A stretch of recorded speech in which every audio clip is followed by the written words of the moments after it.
kids. Is that something that's common in the California area for you guys to kind of stretch things out come tournament play? Yeah, I mean, for what we got, we always try to use a little more extra added. So. Okay, excellent. And you're from the Huntington Beach area. How far is that for anyone that's not good with the California geography? Drove up last night. All right. It's about an hour. All right. Well, sounds good. We are going to get to the action here in just a few minutes. Thanks for joining us, and best of luck to you out there. Thank you. Hello, everyone. We hope you're enjoying the show here on SmashBoxxTV. I'm Terry Miller, the Disc Golf Guy, and our show would not be possible without the amazing help and support and sponsors that we have. First and foremost this week, Legacy Discs. That's right, Legacy Discs out of California, Sylmar, California.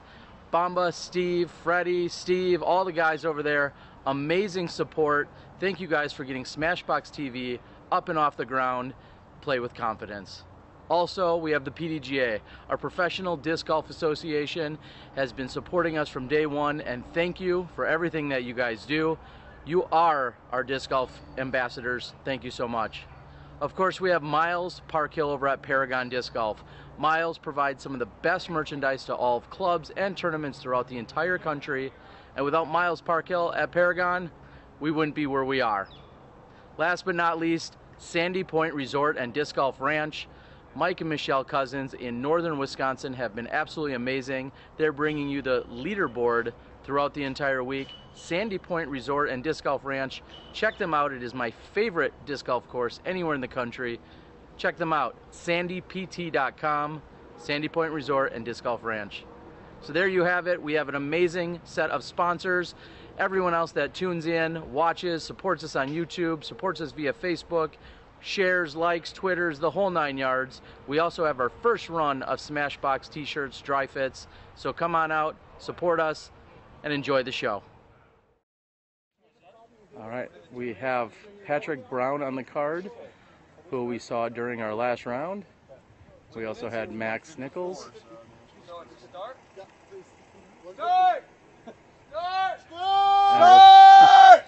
And just like that, we are getting started here during our round. We're so glad you could join us here on SmashBoxxTV. Again, this is second round coverage of the 2014 San Diego Open.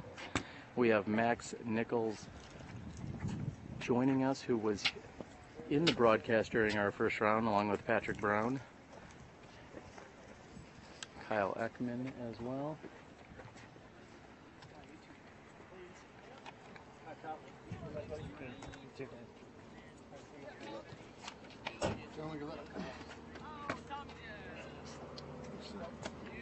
So it is Kyle, Patrick, Max, Dave.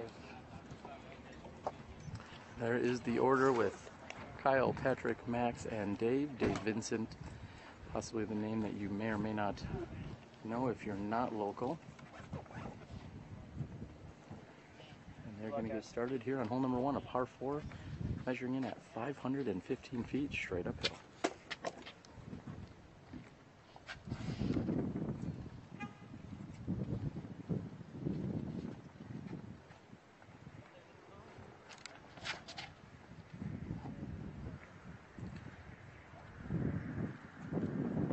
Kyle throwing out. Has a little bit of a higher hyzer finish on the left-hand side. It should work. Second tee, Patrick Brown.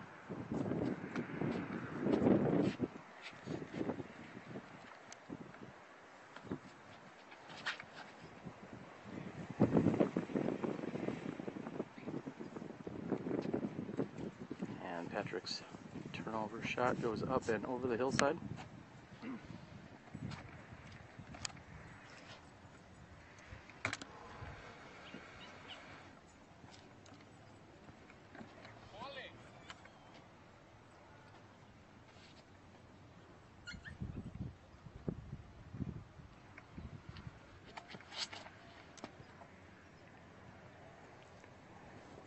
And Max Nichols just getting over the edge of the hillside here. Dave Vincent, fourth to tee.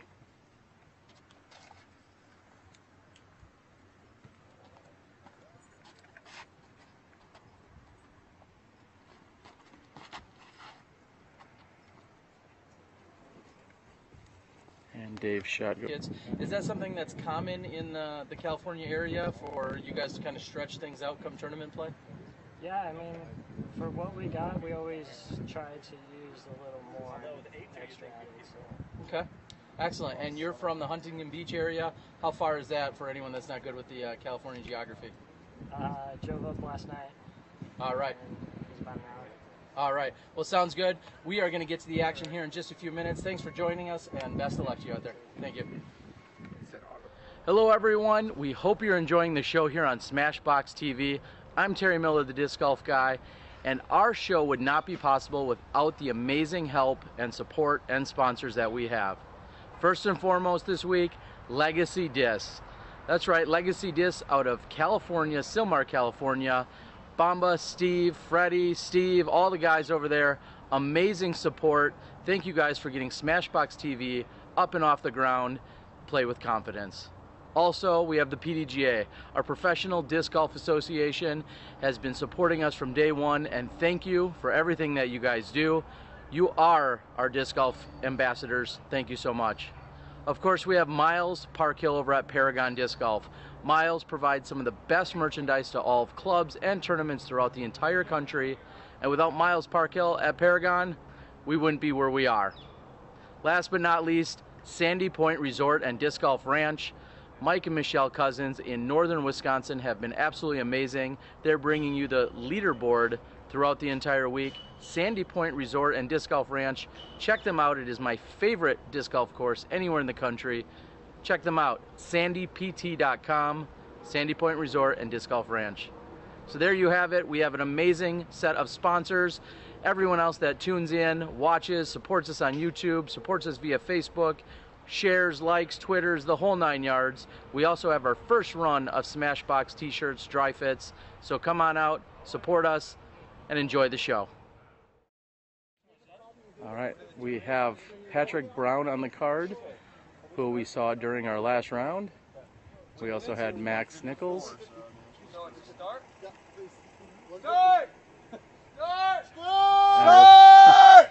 And just like that, we are getting started here during our round. We're so glad you could join us here on SmashBoxxTV. Again, this is second round coverage of the 2014 San Diego Open. We have Max Nichols joining us, who was in the broadcast during our first round, along with Patrick Brown. Kyle Ekman as well.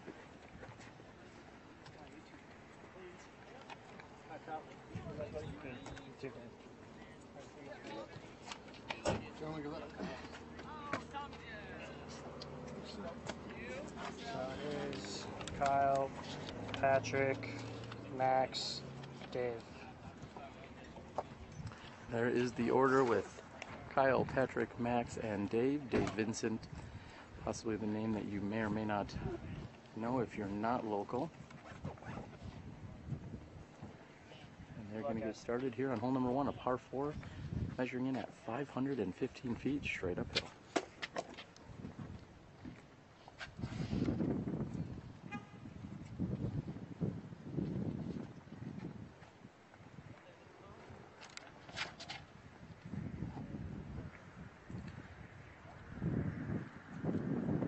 Kyle throwing out. Has a little bit of a higher hyzer finish on the left-hand side. It should work. Second tee, Patrick Brown.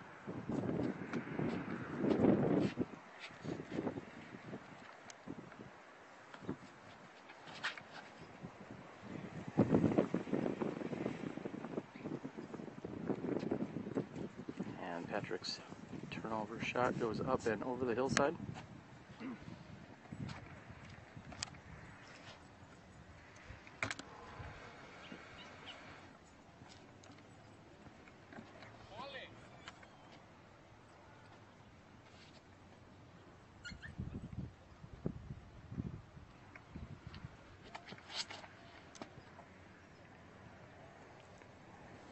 And Max Nichols just getting over the edge of the hillside here. Dave Vincent, fourth to tee.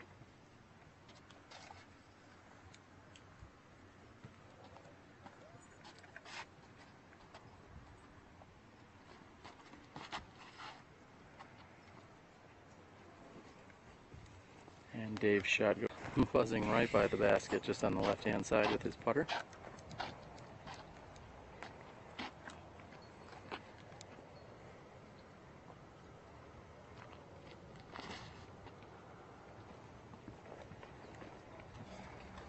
And Dave Vincent with a nearly perfect forehand shot just behind the pin. It's a great birdie opportunity. You're looking at hole number 2 here at Brengle Terrace.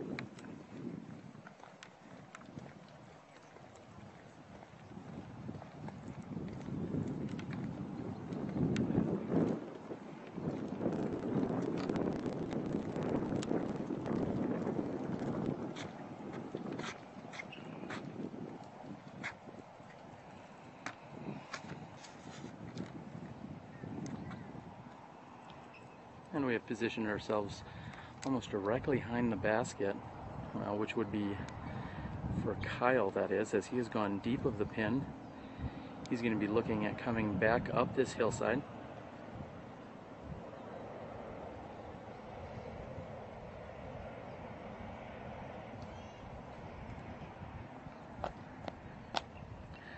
And Kyle has found himself past the pin, and folks, that's going to be in bounds. Anytime any part of your disc is still touching in bounds, it is considered to be in, and as you can see is half in and half out. Patrick Brown has an identical putt, just 10 feet shorter.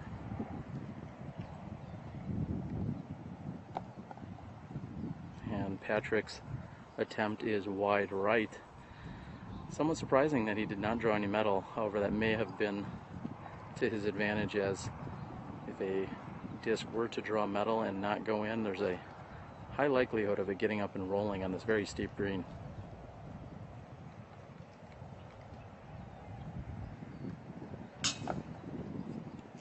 And Dave Vincent is just off the top band.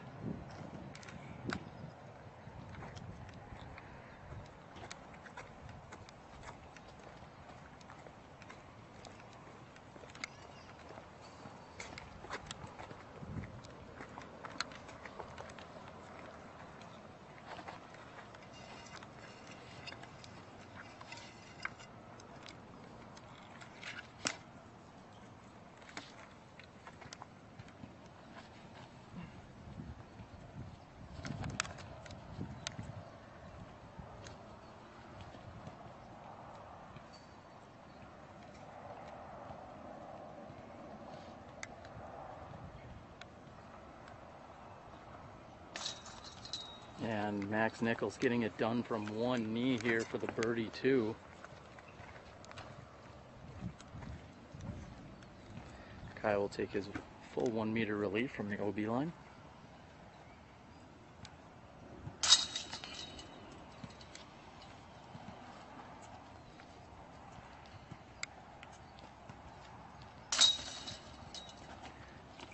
And we'll see Patrick, Dave, and Kyle all put in for their par 3s, and Max Nichols with the solo birdie here on hole number 2. We're going to move up the fairway to hole number 3. The gentleman will walk downhill and we will go the opposite direction and move over to where their landing zone will be, as they're playing a modified pin. Let's take a look and see what they're trying to do.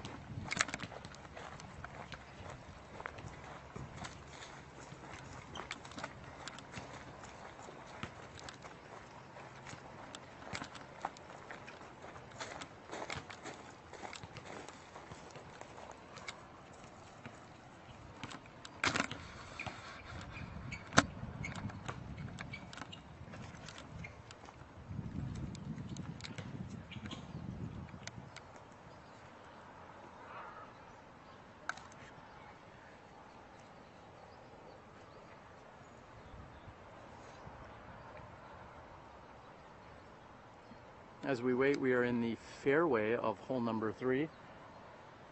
I would expect most of the shots to come at us and possibly just over our heads as this hole bends from right to left in a natural hyzer line for any right-handed thrower.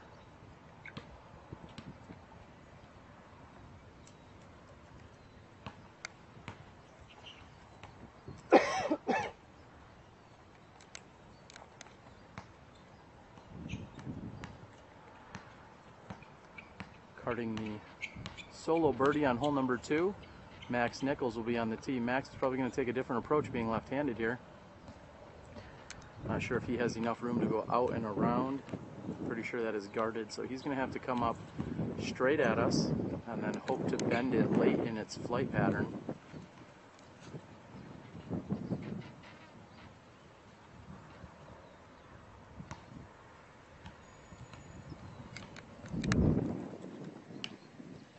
And Max gets a very nice hit off of the backstop or the tree there. And he's going to be really happy with that, especially considering how much this bends from right to left.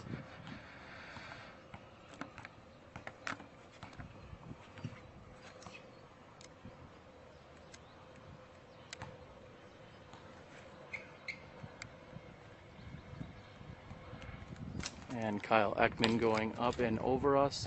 He was looking for a little bit more hyzer. He's going to have a look from there. He is parked what would be the regular pin placement out here, or the shorter pin.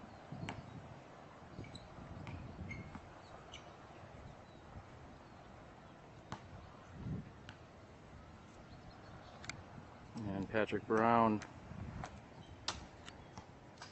with a very nice shot. It hits high off the fence. He's lucky that was not a foot taller, or he would have been OB.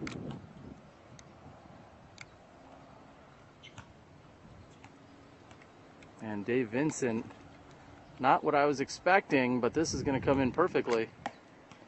And Dave has put himself within 15 feet of the pin, just on the right-hand side. He's going to be looking at a putt straight downhill. However, he is definitely in birdie range.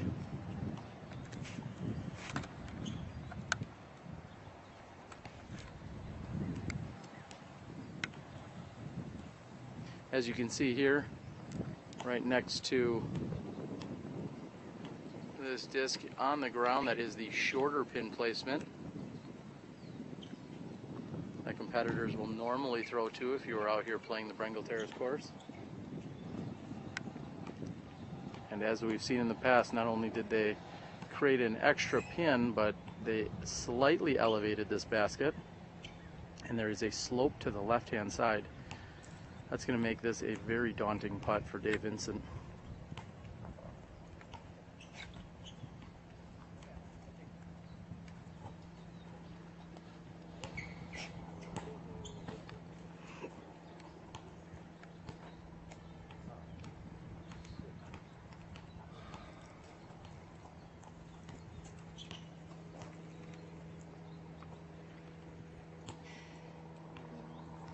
Kyle Ekman will be first to putt.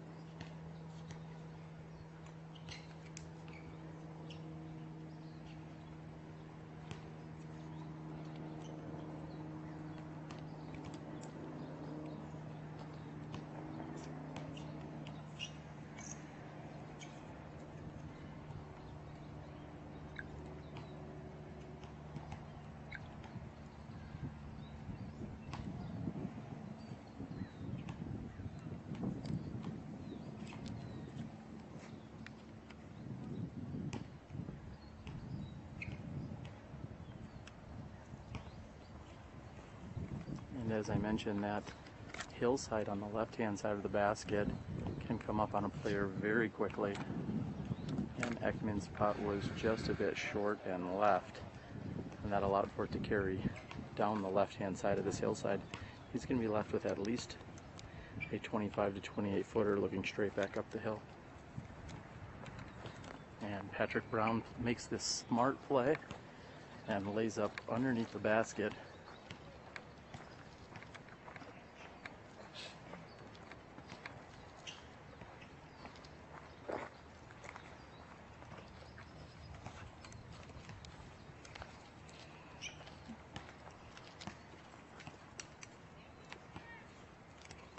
As I said, Kyle Ekman now is going to be faced with a straight uphill putt. I'd say it's at least 30 to 35 feet and plays at least 5 to 10 feet longer due to the elevation.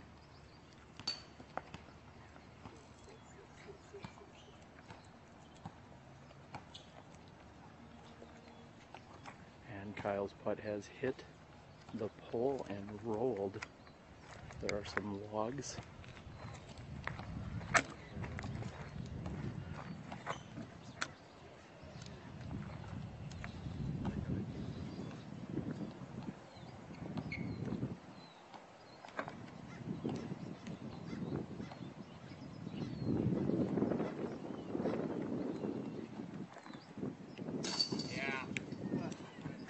And in very dramatic fashion, Kyle makes the putt from further than his previous shot.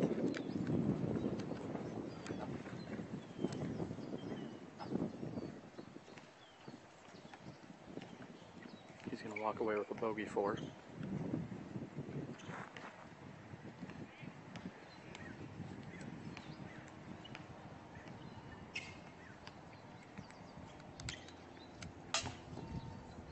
And Nichols' birdie attempt is off the top of the basket.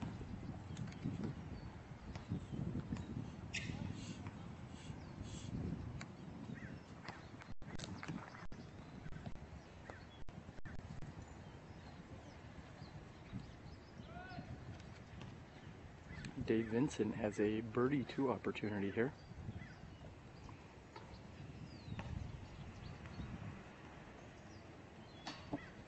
Dave is just short, however, hits the front of the basket, and after a slight wobble, it comes to rest.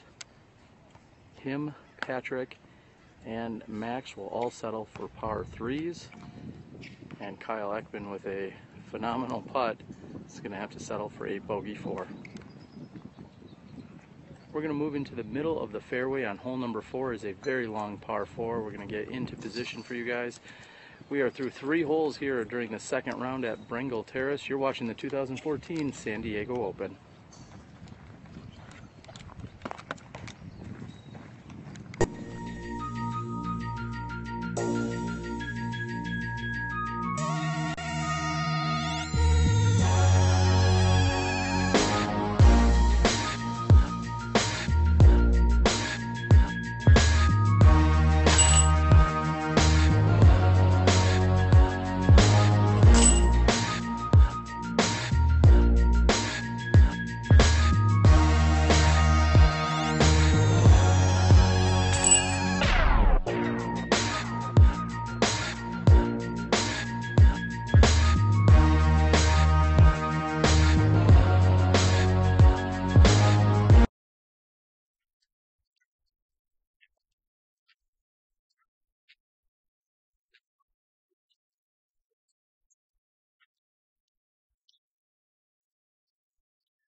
Hi, I'm Don Loper with Loper Financial Group, where the best investment is a great agent. So happy and proud and excited to support SmashBoxxTV and their live disc golf coverage. Play with confidence.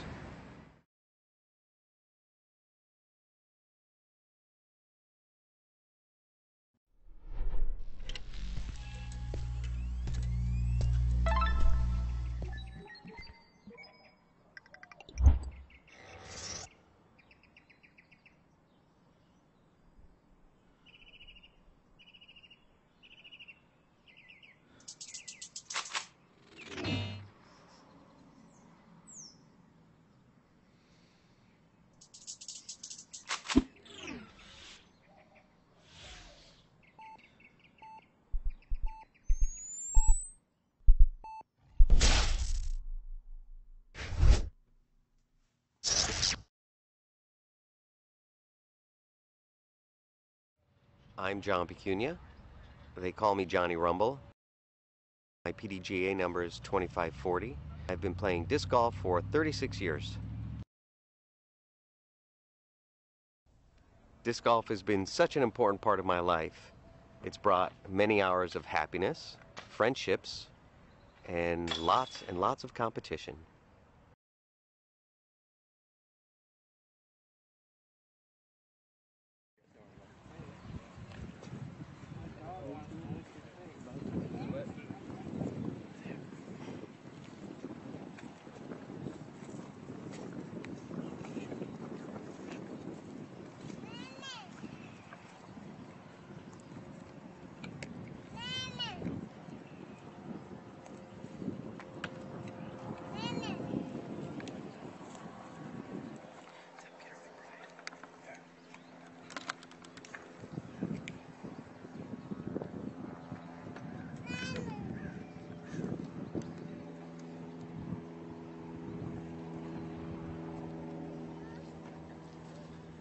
And welcome back, everyone. We are here in the middle of hole number 4. This is actually a safari hole. I believe they've combined 2 separate holes here to play this. We're going to move into position to get the tee shot for our leader card.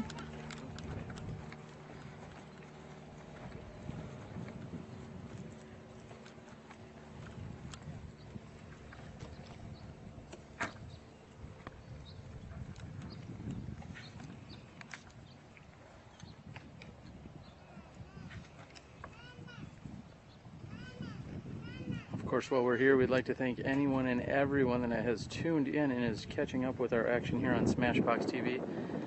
I'm your host, Terry Miller, the Disc Golf Guy. We have Johnny V back at the controls at home base in Wisconsin. We are proud to be bringing you the 2014 San Diego Open PDGA A-Tier event. We know that everyone wants as much action as possible. We are glad to be here. We'll be bringing you this second round throughout the rest of the day today, and tomorrow afternoon we will catch up with you and bring you the third round, and then quickly move into the final 9. And that is Max Nichols throwing low and into the bushes. It looks as if he's getting actually an out of bounds indication. I did not realize that short was out of bounds as just indicated. Patrick Brown, who I believe is sitting at even par through the first 3 holes, is on the tee second.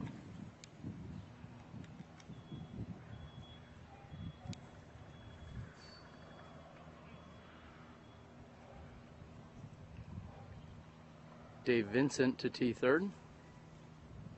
Please go out and let everyone around you, all your friends and family, maybe even especially your non-disc golf friends and family, let them know that SmashBoxxTV is covering live disc golf right here and now. Share with them the link. At the same time, share a little disc golf love. And Dave Vincent is up and on this grassy hillside. Some of you may have noticed there is More grass out on this course than what we found over at the Kit Carson course. And Kyle Ekman coming straight at us with a phenomenal drive and actually driving all the way past us. As you can see off in the distance, the second card is putting on this hole. And Kyle has put himself in perfect position to get up and down to try and card himself a birdie 3. After hole 4, we have a somewhat of a lengthy walk up a hill to move over to what is a very challenging hole number 5. This course features much more elevation than we found at the Kit Carson course earlier this morning. Backtrack, find out exactly where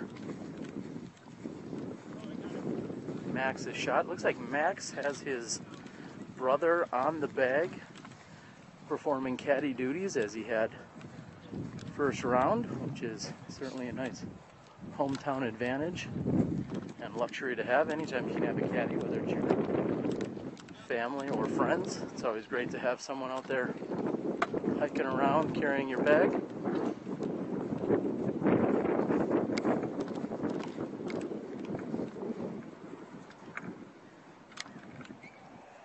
Dave's taking in the shade. I'm taking a nap. It's gonna be a long round. Not quite cookie putter as we saw at Worlds, where our favorite cookie putter was on the ground taking a nap, but as Dave said, it's going to be a long round out here. Yeah, but uh-oh, this may be the Let me get hot now. he may be our second ever cookie putter after we ran into our favorite 7-year-old while covering the PDGA Am Worlds earlier this year. I know many of you were calling for it, hashtag cookie putter.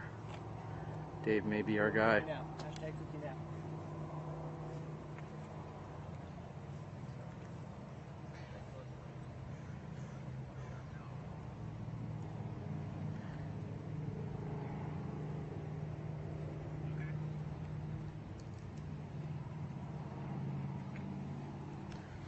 Max is challenged by both uphill footing as well as throwing to a blind location because of this hillside.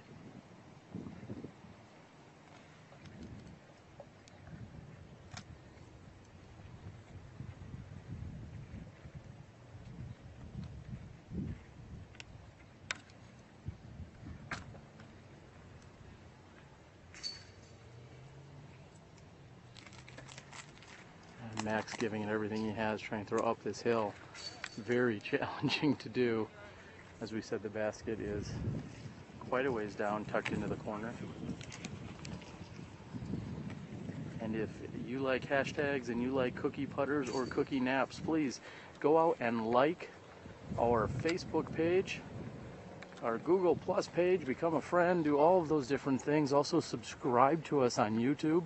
That is the easiest way to know about when we are featuring additional live events and action. Next weekend in September, the 12th, 13th, and 14th, we'll be covering the Ledgestone Insurance Open live, brought to you from the Peoria, Illinois area. Very excited to move to that side of the country, have a conversation, and bring to you the action out of Peoria, Illinois.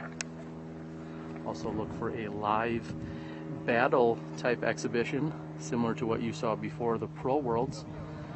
We are going to be hosting Devin Owens, Paul Ulibarri, and Nico LaCastro, along with 3 local pros during that exhibition. So 4:30 p.m. log in on Thursday to take that in.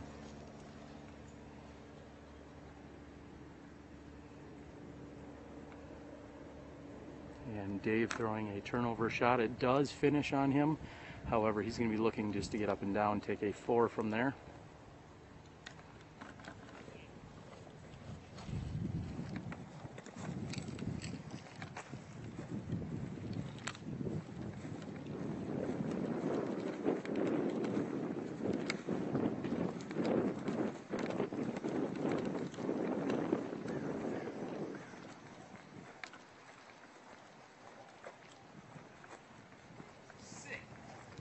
Patrick Brown asking for his disc to sit. I believe that was his Star Destroyer.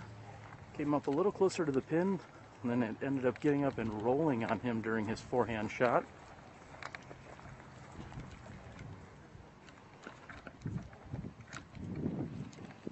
And Kyle, who had the nicest drive out of the first or second card.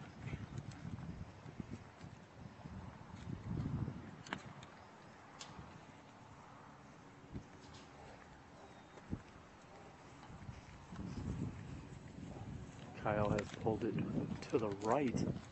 We will get a clarification that may actually, in fact, be out of bounds on this hole.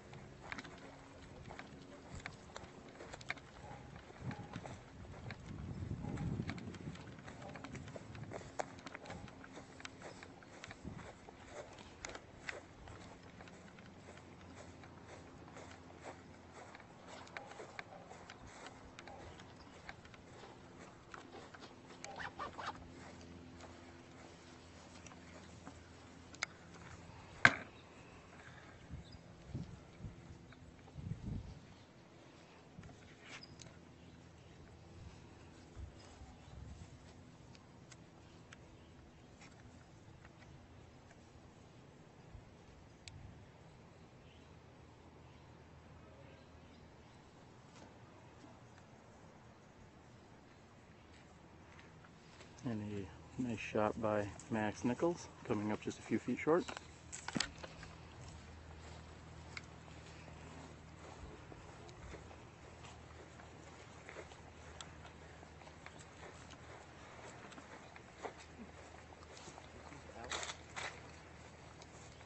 Yeah, he was out.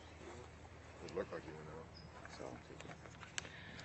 After Dave brings in his shot from the OB, he did carry too far to the left, finding the left-hand side OB.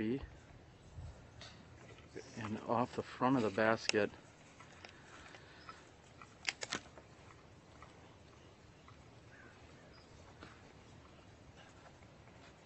Want an edge, Kyle?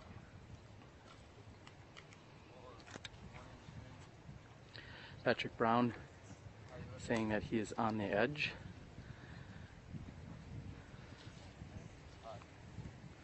What he means is that he is approximately 33 feet from the pin, as he likely has a circle's edge putt. Anytime you're 10 meters from the basket, that's considered inside the circle. And Patrick makes good on his birdie 3 opportunity.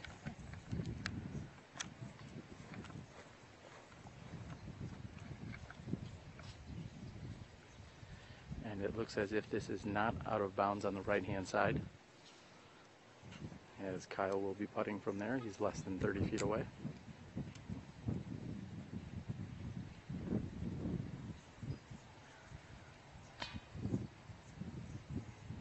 And a very uncharacteristic missed opportunity there by Kyle.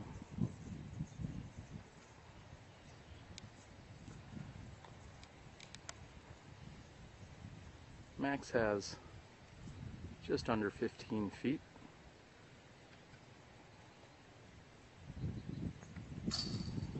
And right into the center of the chains.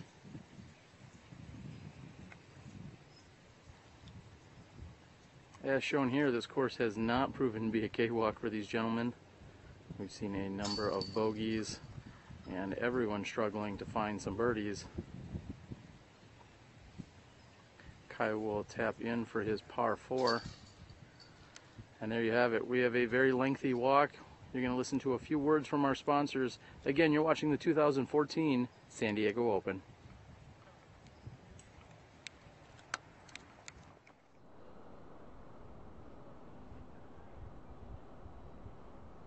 I'm AJ Risley, and this is The Gauge. With its reliable straight flight and its excessive amount of glide, the Gauge is perfect for players of all skill levels.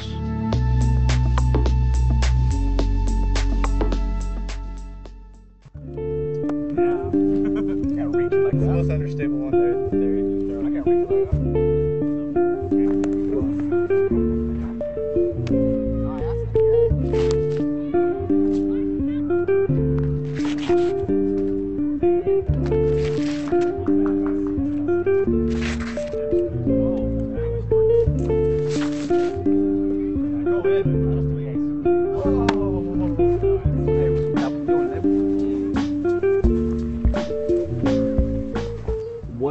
thing that tells you the disc is done? When are you like, now this is ready? When he puts it in his bag. When he puts it in his bag, it's ready. Yeah, we kind of throw it, test the different runs, and go with what's flying the best, most consistent. We can go up and down with different weights to change the flights and do different stuff as we're testing them. You know, different colors matter also. So the weight's going to be more weight now. The weights are about 8 grams difference. We made and designed the mold to do a specific thing. So we're out there testing the mold, testing the plastics to make sure that's how we designed the disc so it can fly the way we want to.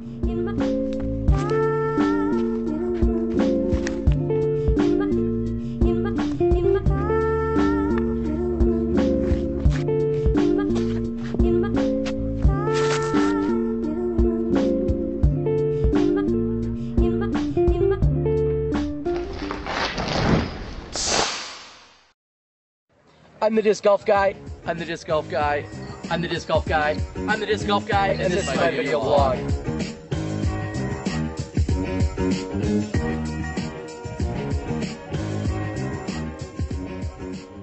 I'm the disc golf guy, and this is my video blog.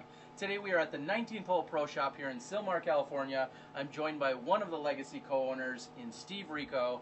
Steve, we're talking new discs today. What do you got for us? Well, we'll start with the Bandit first. It's a Speed 9 driver that we just came out with. It's great for like low flip-up shots. You can throw and bend it around corners, throw rollers with it. Really neutral disc, it's very fast, has a lot of glide, and I think the whole world's going to really like it. Yeah, I saw you throwing in the field as they're watching. There's a lot of things that you can do with it.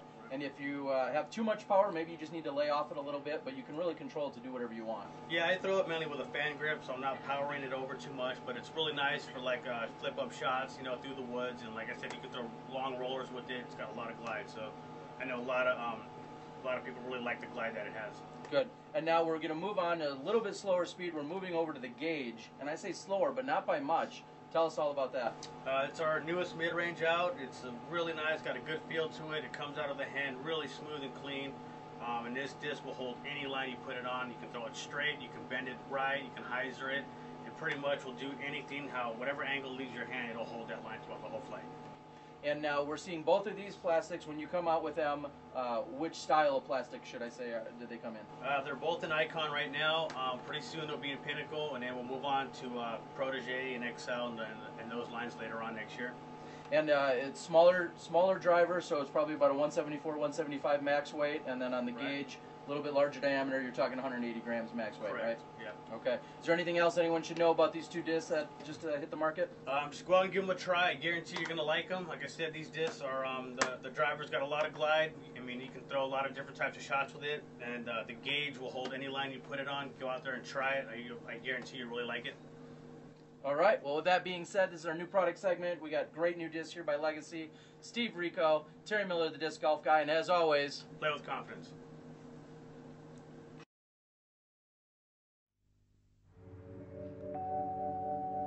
It's all about practice, preparation, and routine. Approaching the tee shot, I always line up my shot and check the wind direction. Always take into consideration the trees that are out there and the out of bounds that are marked off.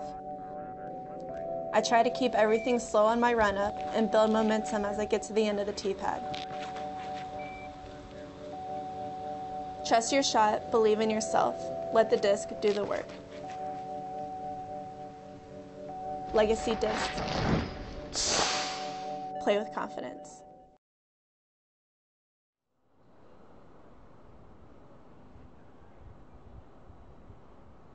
I'm AJ Risley, and this is the Gauge. With its reliable straight flight and its excessive amount of glide, the Gauge is perfect for players of all skill levels.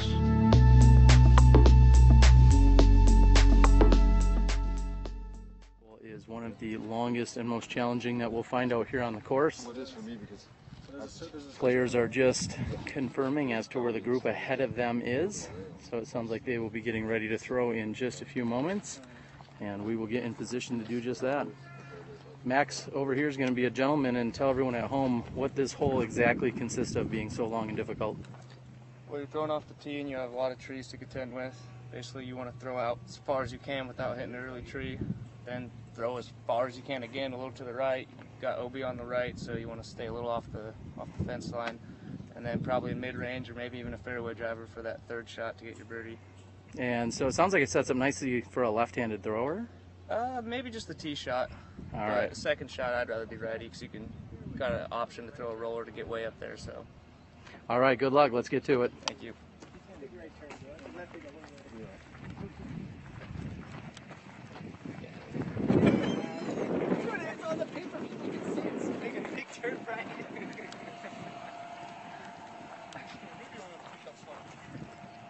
So you heard it right here in live capacity. Max telling us exactly the route and what he's looking to do. He is the only lefty on the card. And I believe Patrick Brown is going to have the tee. Patrick told us he's throwing his Star Destroyer.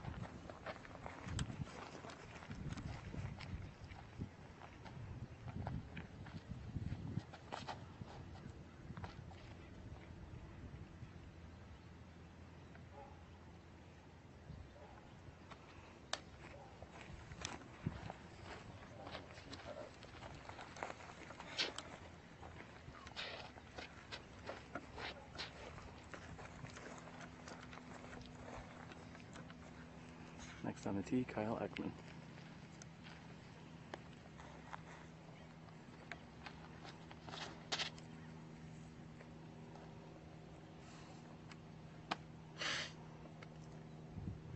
Kyle's shot finishing off and on the left-hand side. Throwing a champion turn is Max Nichols.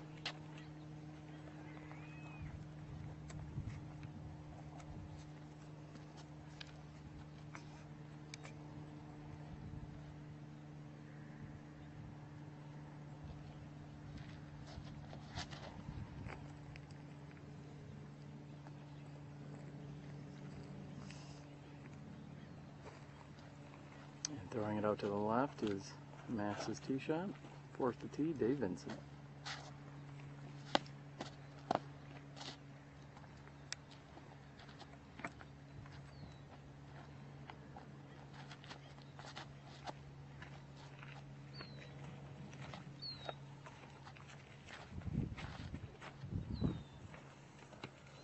And there you have it. We are on hole number 5, which is a par 5, measuring it at 870 feet. That's just the first of many throws we'll see here on hole number 5.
TJ Cruz getting some work done. Also helping out, bringing out refreshments to staff and people out here.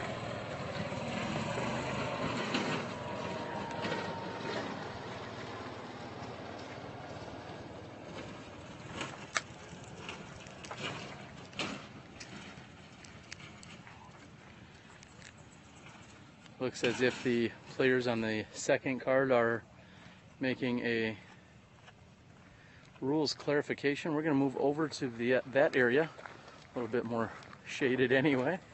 As we can see, shade is at a premium today out here at this very sunny San Diego area course.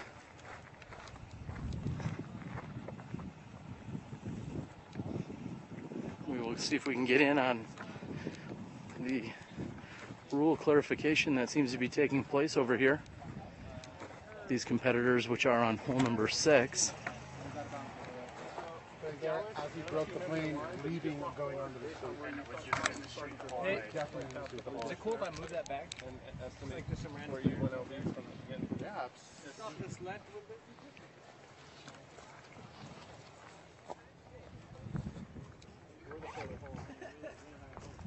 That's in my way. Anybody want water? No, thank you though. Appreciate it. And we saw, looks as if Kyle Ekman's shot. And we're seeing, just seeing Max Nichols throw his shot.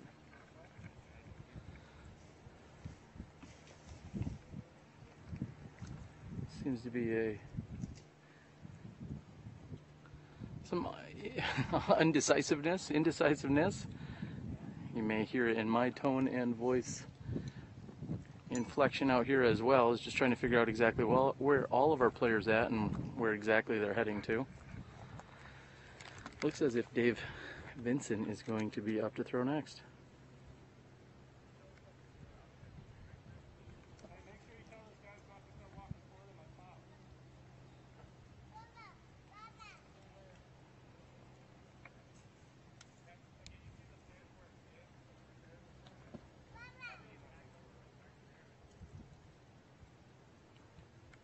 And Dave Vincent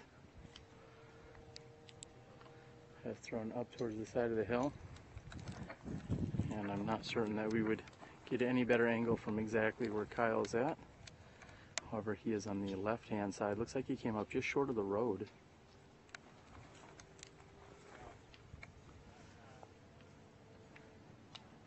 And the cart in front of him is impressed with his efforts.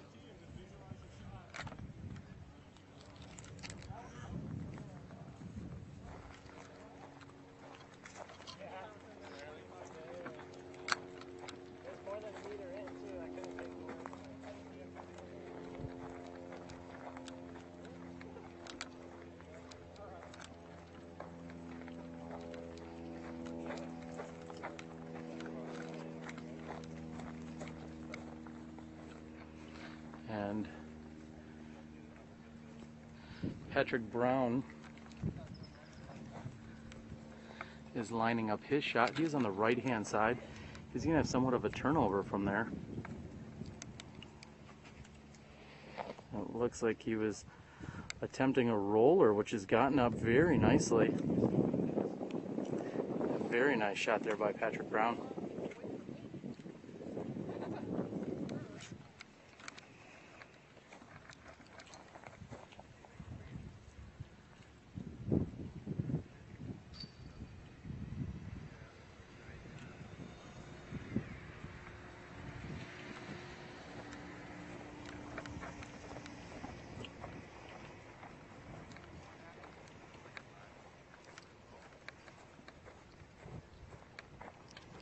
As you can see, there is OB on the right-hand side, the entire length of this fairway.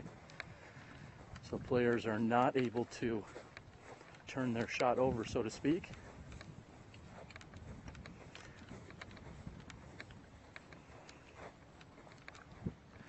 Max has, in fact, thrown 2 shots to get to where he is right now. They are deeming this a par 5. Naturally, a 4 would be a very impressive score. This will be Max's 3rd shot. He is at least 350 to 400 feet to the pin, and it plays uphill. This is going to take a monstrous crush if anyone were to get it there.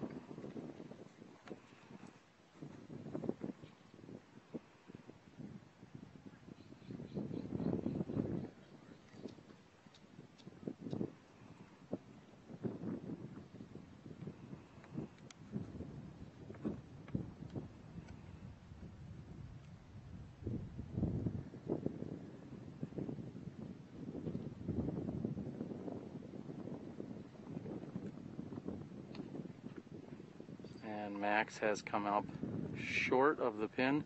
these players can really be as aggressive as they want because, again, not only do they have a long distance to travel, but they're throwing uphill with a slope, so that should allow them to throw as hard as they'd like without the fear of necessarily blowing by the basket.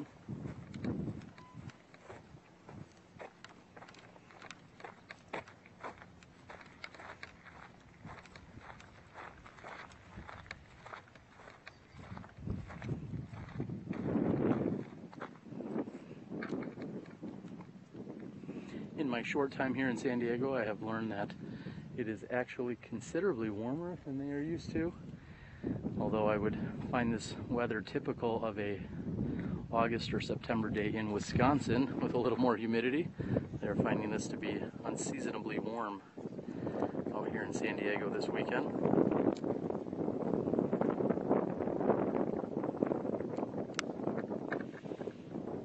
And Dave with an overhand shot and has just about circled the pin. Very impressive.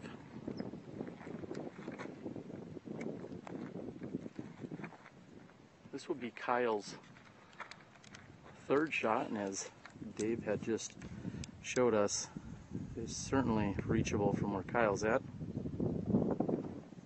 And Kyle comes up just a bit short.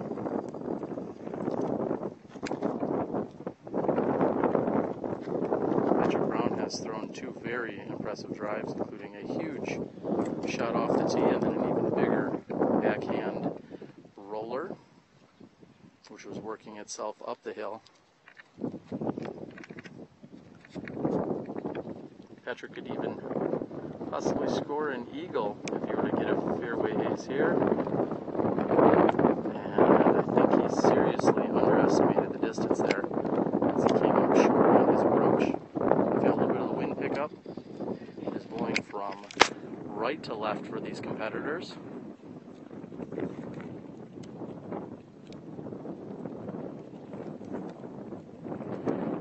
Again, for everyone out there, we thank you for tuning in. Please go out and like and subscribe to us on both YouTube and on Facebook.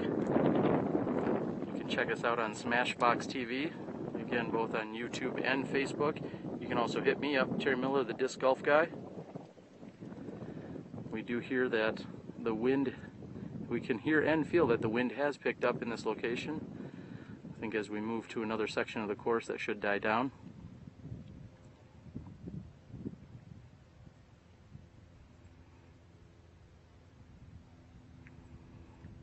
If you've got a Match.com profile, a Zeusk profile, Tinder account, whatever it is, go out, tell all your friends out there to log in and watch some live disc golf here on SmashBoxxTV this weekend.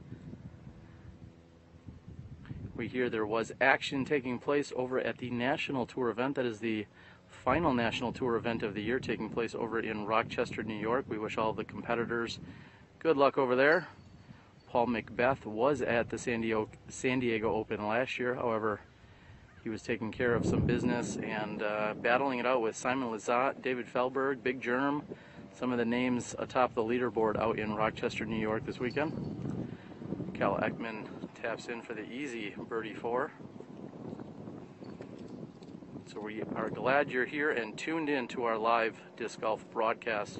Bring you exclusive live coverage this weekend. Very happy to be doing so. With that being said, these gentlemen are going to take a walk back down toward the TF6. They've got at least a 300 to 400 foot walk, so we're going to stand down for just a few moments and then we will get back to the action. You're watching the 2014 San Diego Open. My name is Connor Wright. My PDGA number is 57322 and I've been playing for 2.5 years.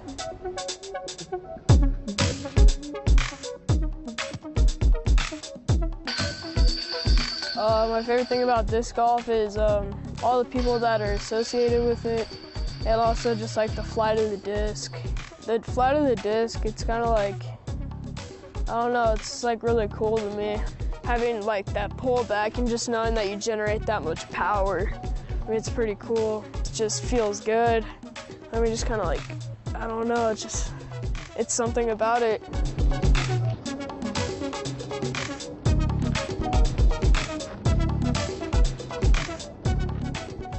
Well, my favorite disc is a Pinnacle Rival. I've had it for like probably 6 months now, and it's like the perfect beat-in. It's like my most reliable disc. I use it probably 40% off all the tee pads. I mean, this thing is like my go-to. Like, I don't know what I would do if I lost it. It's one thing I finally figured out with my putting. Finding a routine is like one of the biggest things for me. Honestly, if you don't have confidence in your shots, then you're just not gonna play good, because if you look at your shot and you look at your line and you think, well, I'm probably not gonna hit this, but you throw it anyways, you're probably gonna mess up. But if you say, you know, it's gonna work out perfectly, you imagine it, you imagine your disc flying through that line, it's gonna work out. Play with confidence.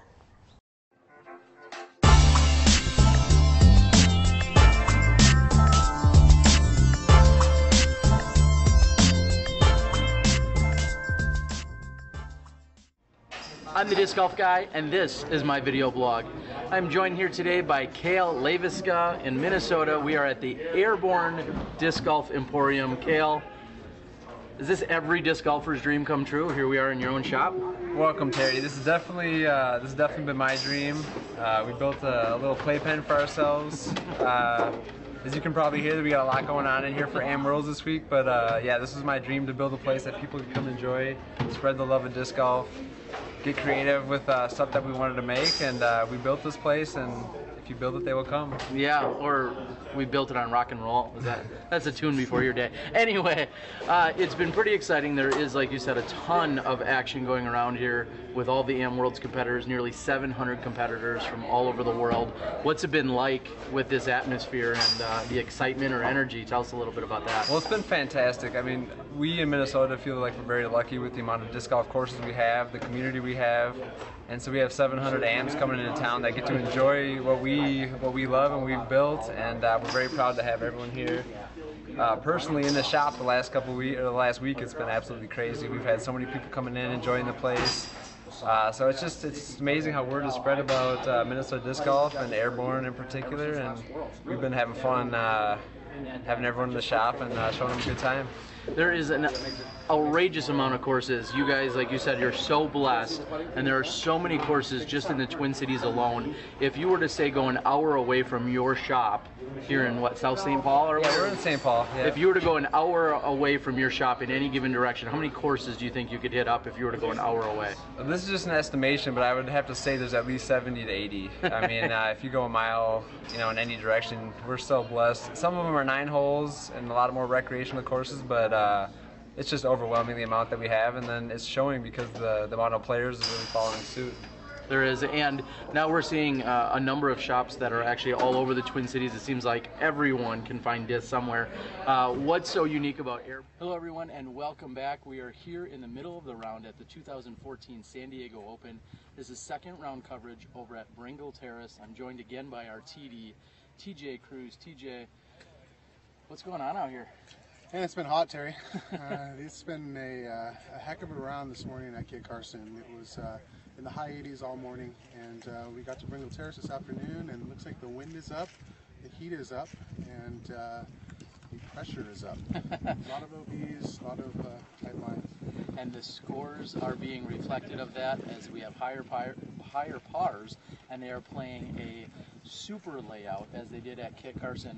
We talked to Kyle Eckman earlier, and he talked about expanding some of the courses, making them a little more challenging and a little tougher. Is that what Kinetic and your professional events are all about? Yeah, that's what we try to do. It's tough in Southern California. We have very limited space in our parks here, and when you really get to stretching them out to a full-size length, you run into a lot of problems. So we really try to work with the parks departments and the public and come up with an event that works for everybody involved. I guess our goal in the future, though, is to maybe move into facilities that are more custom tailored to our sport. Private facilities, golf courses, things like that. Yeah, we've seen, as there's been, really no secret, there's been a decline of golf being played. We'll say ball golf or original or traditional golf, whatever you want to call it. As that's on the decline because of the cost and so many other factors and the time factor, it seems like it's such a perfect segue for disc golf to kind of come in and mesh and use some of that property. Do you find that to be the case in California? I do hope so. I think we're seeing more and more of that as we see the industry kind of shift into that decline period. One of the things that I think we're finding here in San Diego is that there's just a very limited amount of land. Golf course or not a golf course, land in San Diego is expensive. So we, like I said, we try to do what we can with the public courses, but I think the ball golf facilities that are becoming available are definitely viable options for tournament disc golf. Very cool. Now we have this leader card that we've been covering here. We have Kyle Ekman, Dave Vinson, joined by Max and Patrick. Would you say any surprises there? Is that who you kind of expected to see up on that leaderboard? You know, I've played some rounds here with Dave at both parks, never in the super layout, and Dave's a great player. He's coming off of 2 kids and a wife, so he's just getting back into it. It's good to see him out here this afternoon. Max, the normals. I expected Stevie to play a little better. It looks like he's picked up some strokes in the second card, so I hope to see him back at Kit Carson tomorrow on the lead card. Yeah, there you go. Well, Steve Rico just sitting 2 strokes off the lead after this morning's round. We know that he's always in the hunt in any tournament that he's playing in, and he's got some pretty stiff competition with Ekman and Max, as well as Patrick Brown, and some of the others that are still out there. Right, you got Micah Dorius back there. There's Dallas for Snow Ramirez and Trey McKelvey on that second card. So there's some guys. Absolutely. Well, there you have it. That is TJ Cruz. He is our tournament director here at the San Diego Open. They're doing big things out here. He's with Kinetic Disc Golf. Him and his wife and the rest of the crew have been putting on an awesome show for us, and we're just glad we could be out here. So excited to have you, Terry. All right, there you go. Well, that's TJ. We're going to catch up with his second card. We're going to be watching them throw their approach shots here on this par 4, hole number 6, and then we're going to get back to our leader card in just a moment. Again, I'm Terry Miller, the Disc Golf Guy. This is TJ Cruz with Kinetic. Let's get back to the action. Bye, guys.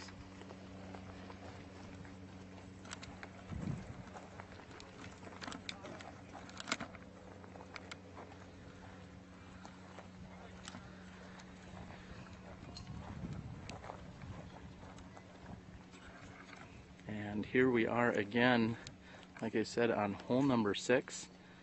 Looks as if we have Peter McBride here on the left-hand side. This is a very unique par 4 in that the players will be teeing from the right-hand side of the road. They can land on the left-hand side or they can land on the right-hand side. However, the road itself is out of bounds.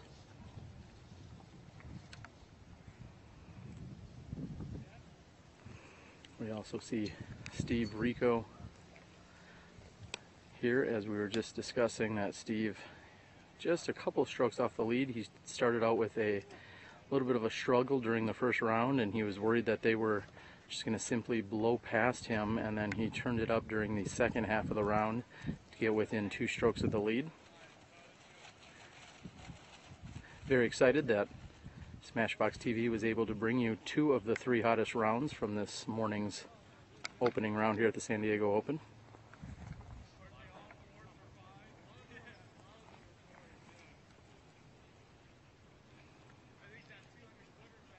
I believe we have Scott Miller throwing his approach shot here on hole number 6.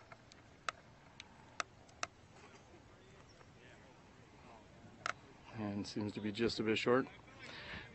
Going along with the extended layout, you see off on our right is one of the baskets that is normally played. However, to make this course a little more challenging, they have gone to a alternate pin position. Again, that is a great added feature of coming out to a Super Tour event, is you're going to play some of the most competitive disc golf that you can find anywhere on tour. And with that being said, I believe we're going to cut back to our leader card, who again will be teeing off on the right-hand side of the road. Anywhere up this narrow pathway straight in front of me is in fact out of bounds, is inbounds.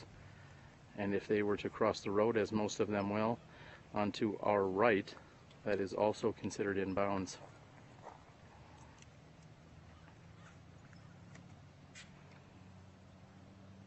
Coming in just short of 700 feet, this hole 6 par 4 is ready for our leader card.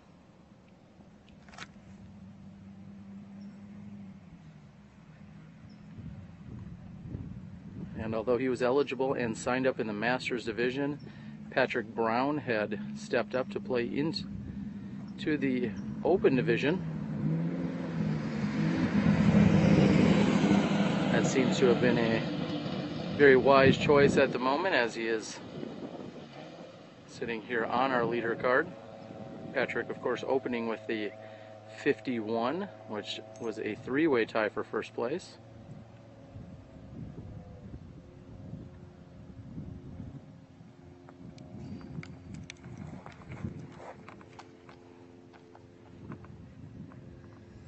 And his shot is safe.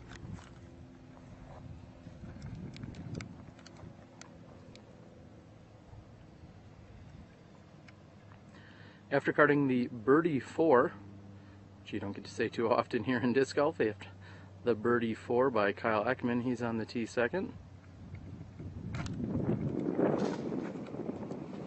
And although he hit the tree across the street, he should be okay. He is in fact inbounds. Feel a little bit of that wind pickup here for our competitors. We are facing them directly, which means there's a slight tailwind.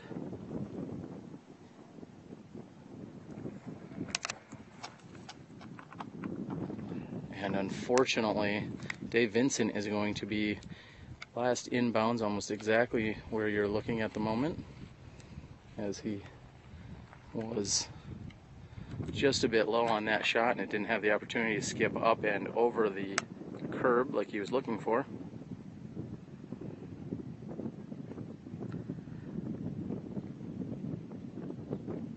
And last to throw is Max Nichols.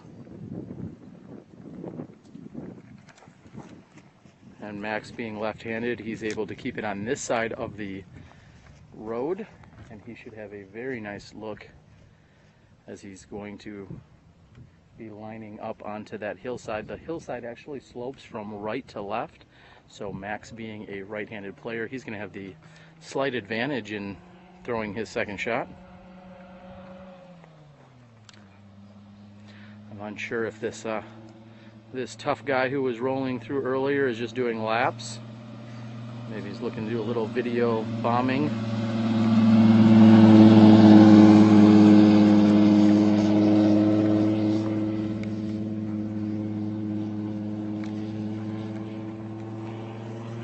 And I believe that Max is going to be first to throw as we backtrack just a few feet here.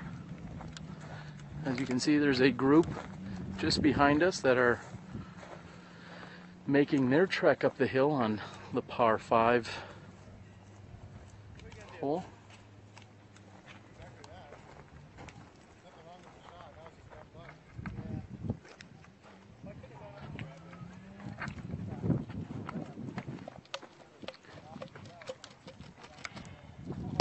Mac's gonna tell us what favorite yellow disc he's throwing. Maybe blue. Wait. They're both destroyers. All right, well, he is going to freak us all out and throw a non-yellow disc here.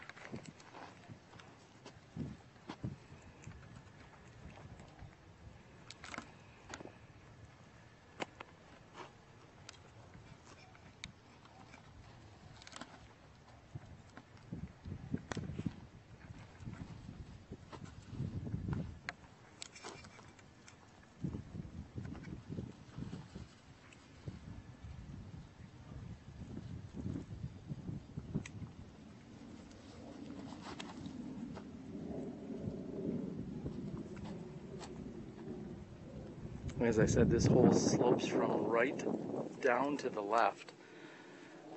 So Max has a slight advantage in how he can attack that green. Kyle Ekman is going to be faced with a different challenge as he has to come low out of the left-hand side. And Dave will be throwing from where he was last inbounds.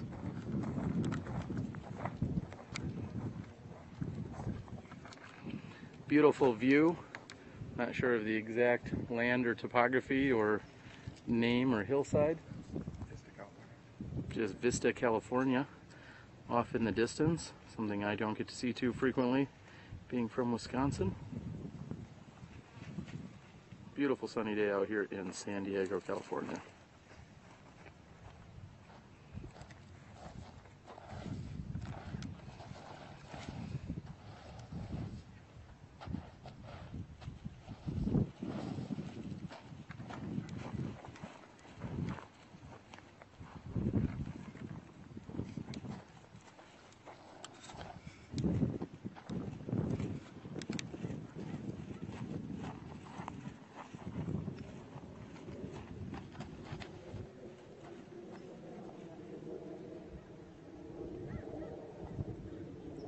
Dave looking for that shot to finish a little bit more left than it did, trying to work that hillside.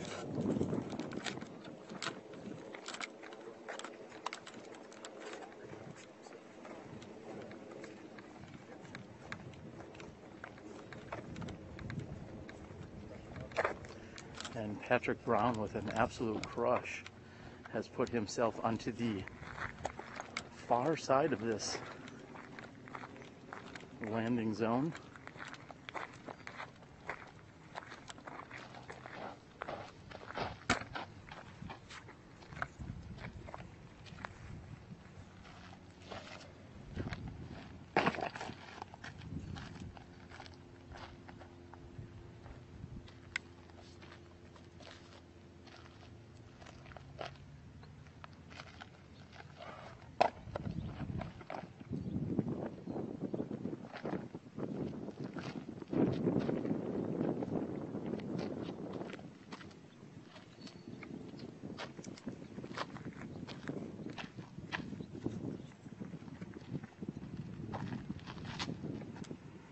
Patrick going with a forehand shot as it's fighting up the hill. He's left himself just a bit short.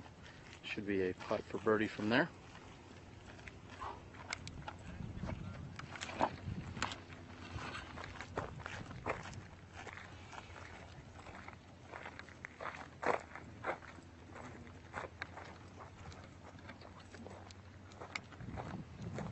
Just getting a clarification as to where we're going next. Looks like we'll be going, for the most part, up this hill that we are slowly navigating up right now. And Dave Vincent's going to have to be somewhat tentative here. This is not really a putt that he's able to run at, but he's not going to want to go too far past. I feel a little bit of wind that's coming from his left to right. And again, looks like he was a little too aggressive there. I guess him and I were not on the same page when referencing being a little bit tentative. He's going to be left with at least 35, maybe closer to 45 feet straight back up the hill. Seems like a stroke that he could have possibly avoided.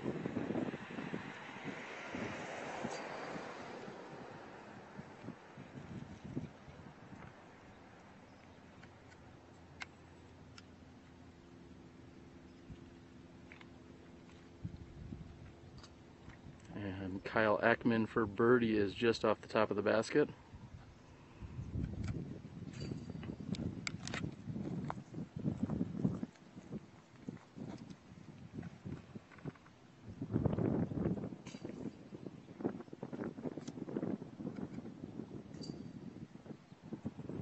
And Dave's putt is also wide.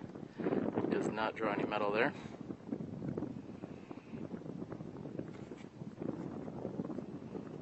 This is Max for his birdie 3 attempt. He's got a little bit of wind at his back. He's going to be putting slightly uphill. Little pro tip, anytime that you are putting uphill, you generally want to aim a little higher. When you also have a tailwind, you need to aim a little bit higher. So let's see if Max can adjust. And he's done just that. It was almost too high, however, the elevator was going down, hits the upper area of the chains and drops straight down for him. He's going to be happy with that. That's a birdie 3 here on hole number 6.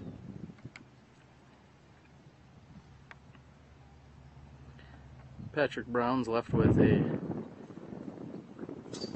routine 12-footer. He's going to take a birdie 3 as well. We're going to see Kyle and Dave, both less than 10 feet here.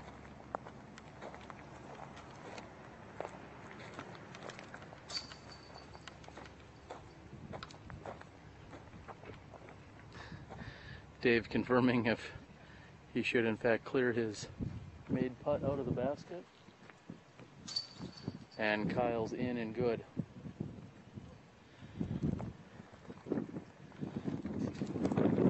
We're going to give you a slightly different view here on hole number 7 as competitors will move over. They're playing up to the hillside. This basket perched directly on top of this hill.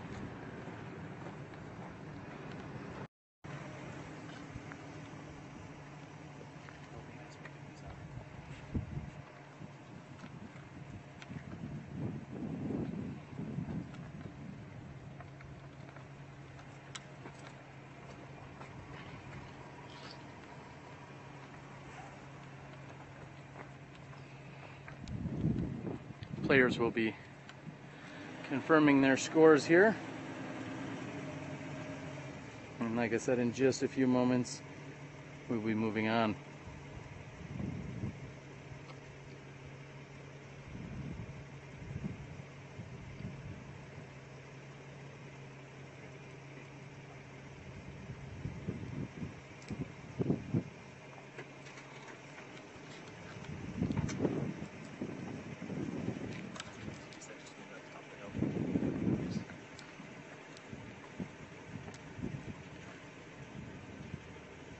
Patrick Brown doing a little more course maintenance as he's accustomed to doing out here in California.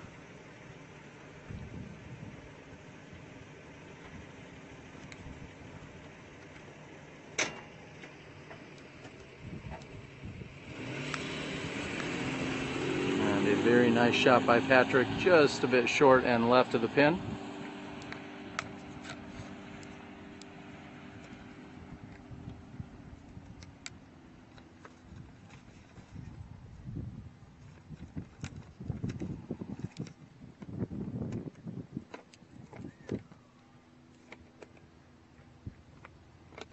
And Max Nichols to tee next.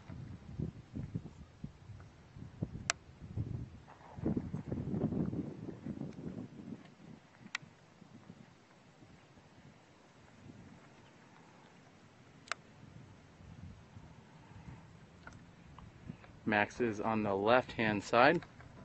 This hole measuring in at 305 feet. There is OB on the fence and the road and beyond on the right. There's also a concrete slab on the left-hand side, which is considered out of bounds. As Kyle Ekman is coming up. Sorry about that, Kyle Ekman coming up just a bit short and left.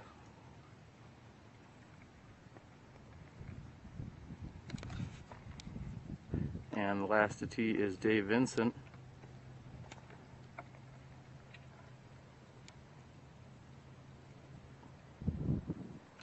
And Dave with a nice shot, just a bit short and left as well though. All right, with that being said, we're going to take a quick break. We're going to move up to the hilltop here on hole number 7.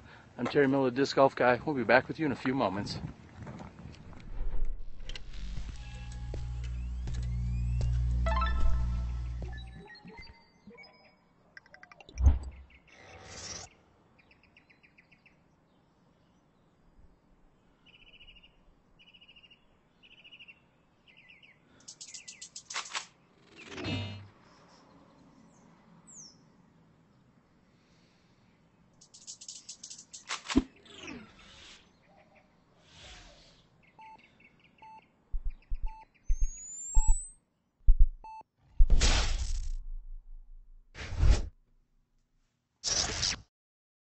Hi, I'm Don Loper with Loper Financial Group, where the best investment is a great agent.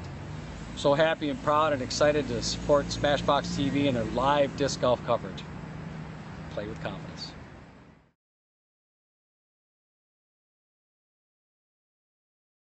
I'm Kelsey Wilmerding, and you're watching live disc golf on SmashBoxxTV.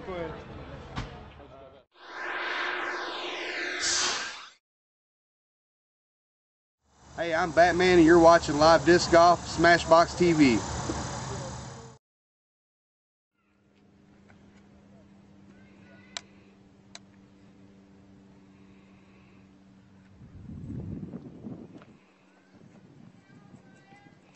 And Dave Vincent's birdie attempt is just a bit high. He's now 35 feet from the pin.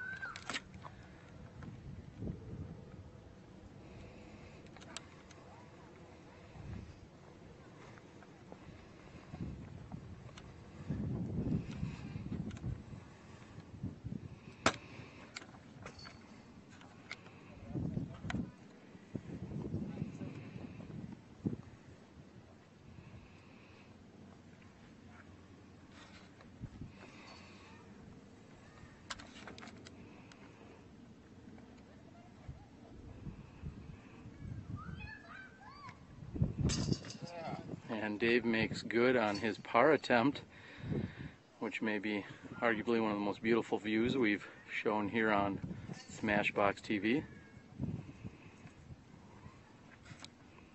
Patrick Brown also has a look at birdie 2. He is inside the circle.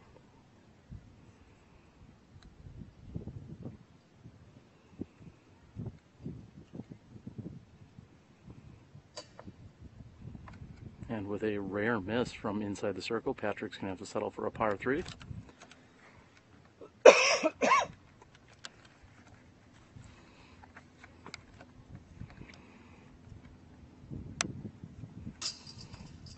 Kyle Ekman in rapid fire gets up and puts in for his birdie 2. Looks like Max Nichols will be doing the same.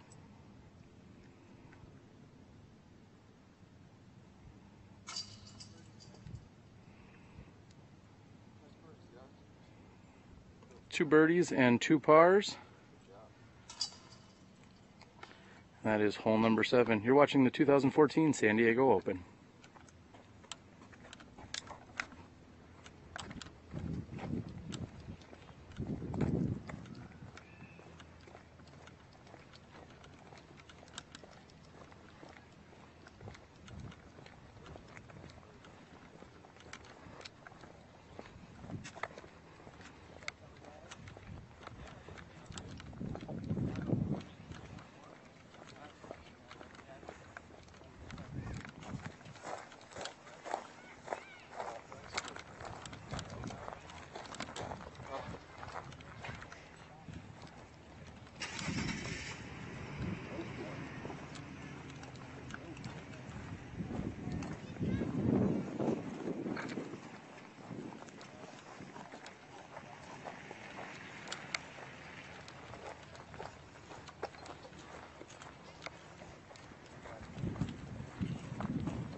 And that was the second card teeing off here on hole number 8.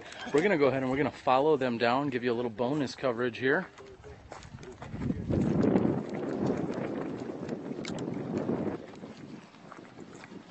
We'll be able to watch these gentlemen complete hole number 8 and then turn around to watch our leader card also play it, but from a different angle. I'd like to thank all of our amazing broadcast supporters and sponsors, namely that of Legacy Discs, Steve Bamba, Steve Valencia, Freddie, Ben Ferris, Dog, everyone, and all the amazing sponsored players and helpers out there. Anyone that supports Legacy in any capacity, thank you, as you are also supporting live broadcasting here at SmashBoxxTV. Of course, I'd like to thank Keen Footwear, along with Miles Parkhill over at Paragon Disc Golf, Sandy Point Resort and Disc Golf Ranch, located in northern Wisconsin, the single greatest place to play disc golf anywhere in the U.S., in my opinion. Of course, Dave over at Night Eyes, who has recently become a supporter of our show, and Don Loper Financial. Don Loper says The best insurance is a great agent, and you should certainly reach out to Don Loper out of Milwaukee, Wisconsin area if you're looking for any of your financial or insurance needs. Peter McBride throwing a very nice looking shot, however, came in a little bit hot, seems to have skipped off the flat area near the basket.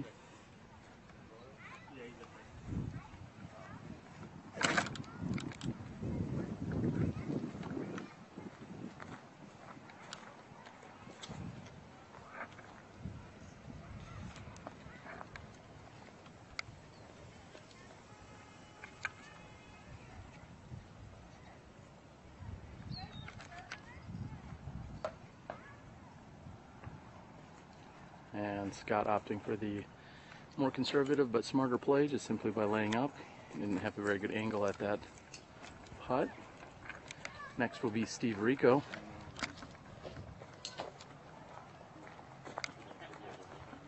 Steve also seems to be challenged by the angle that he's at.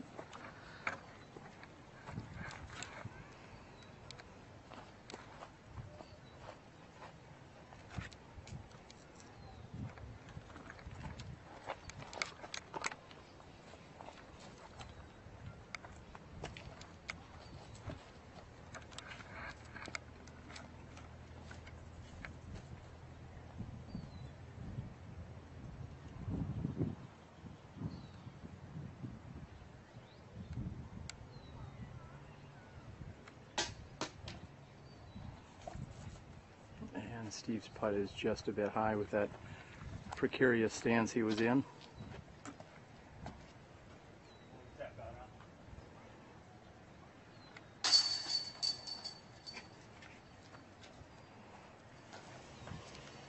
As you can see here with the placement of this basket, it is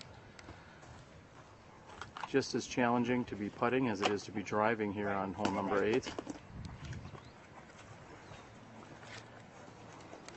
As just a matter of inches can make a big difference whether these players are looking at a obstructed putt or not.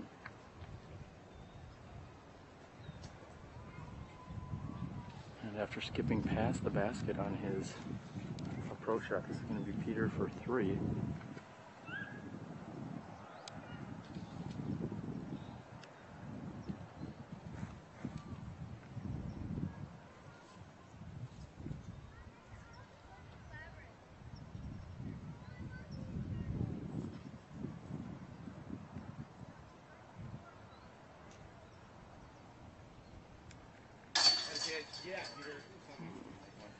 And Peter makes a fantastic putt.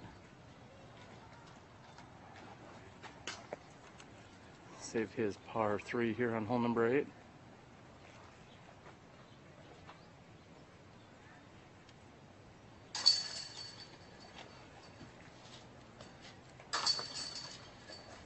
And the rest of the players will tap in. We're going to go ahead and move right behind the basket here on hole number 8.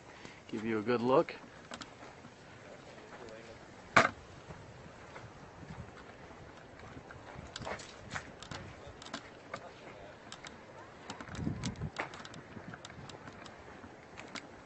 I should say rather than directly behind the basket, we're going to move near the basket.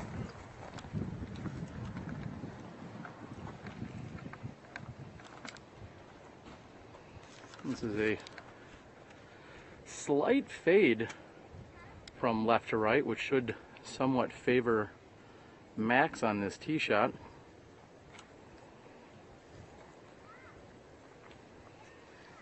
We appreciate everyone that has tuned in and is watching us here on SmashBoxxTV. I'm your host, Terry Miller, the Disc Golf Guy. If you got any comments or suggestions, please feel free to interact with our producer back in Milwaukee. That is Johnny V on the controls. Also, if you want to send me a text or any kind of message, I can check them periodically when I'm not making snide remarks or comments here. And down and on the right hand side is Max's tee shot. Feel free to text me, 414-803-3307. All standard messaging rates and airtime apply. Press 1 for the disc golf guy or 2 for Terry Miller. And this is Kyle Ekman's tee shot coming in just a bit short and right. He's going to have a difficult angle coming in from there with a low ceiling shot on that putt. All our coverage this entire 2014 season has been brought to you live and completely for free. Again, that's with the help of our amazing sponsors that have stepped up and have approached us wanting to get on board and sponsor our broadcast. If you're interested in getting on board or sponsoring us or advertising with us in any capacity, please feel free to reach out to us. You can contact us on Facebook, or again, you can text or call me. Patrick Brown's shot is wide and to the right, catches a little bit of the overhang.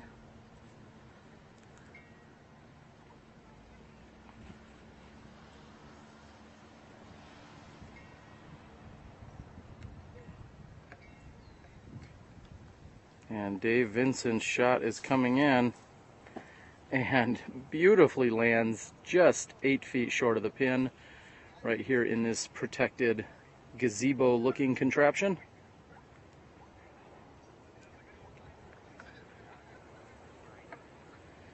We are almost halfway through our second round.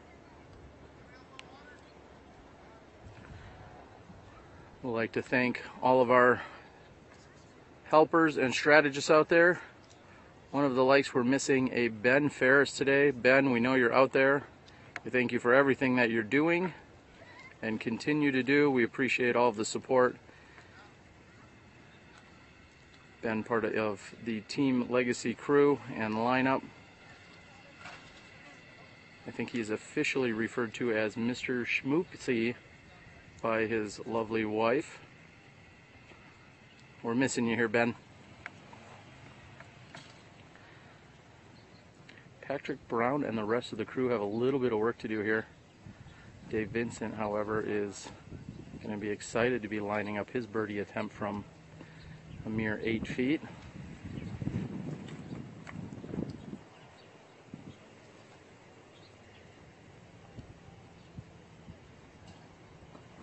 And Patrick doing as we saw with a few of the competitors from the previous hole, just simply laying up.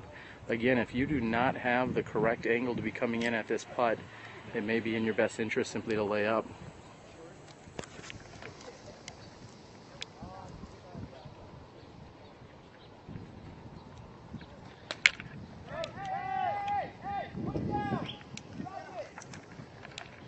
And we hear on the second card, seems as if a park patron is attempting to help out and retrieve discs, and as we know in disc golf, unless they're going to take it and drop it right next to the basket for you, it is not very helpful. And even if so, you are not allowed to play it from where they drop it, of course. Standard PDGA rules apply, where anytime someone inadvertently picks up your disc or moves it, it is to be replaced in the spot most closely to where it was before. The best approximate spot, that is. Kyle Ekman's going for his putt, but hits one of the guardian posts that are blocking the basket, or some would say helping protect the basket.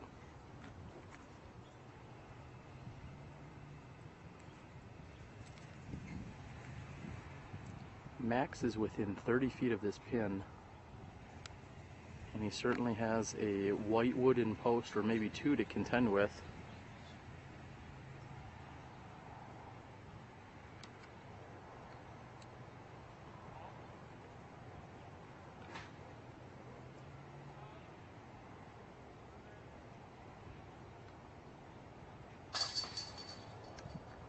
And Max makes good.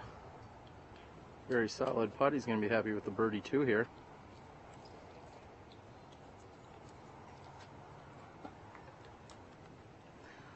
We're looking forward to our live broadcast schedule, which continues to grow as the year goes on, as Dave taps in for his birdie 2. We will be at the Ledgestone Insurance Open next weekend here in the middle of September. Also looking forward to a number of future events to round out our season, as this has been our rookie year, so to speak, in live broadcasting. We hope that you've been enjoying all of the action. And with that being said, they have completed 8 holes. We're going to move over to hole number 9. We'll be back with you in a few moments. Alex's phone's out there.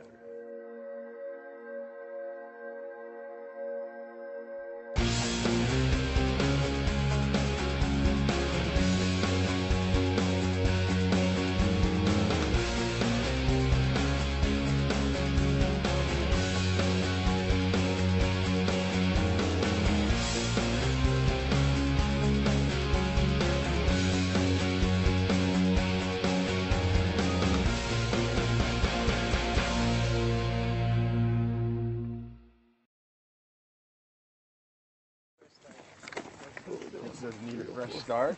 I just started it right there. You did. Find it on the ground. Dude, he hooked me up with ibuprofen 2 holes. The last hole. Is that it? Migraine started. Getting a migraine in this nice wild weather.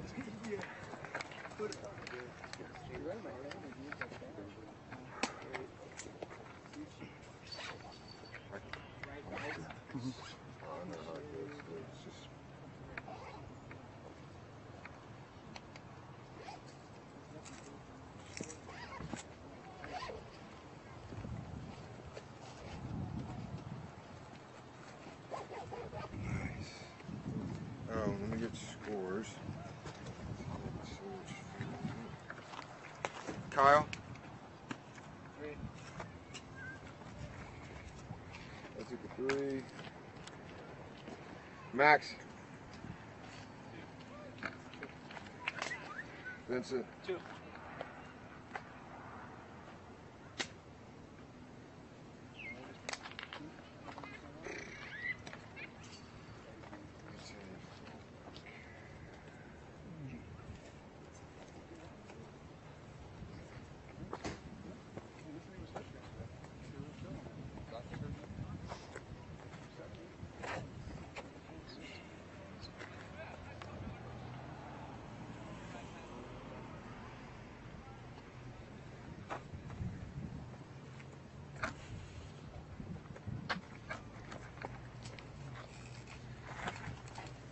And we are clear and ready to go with Max Nichols on the tee.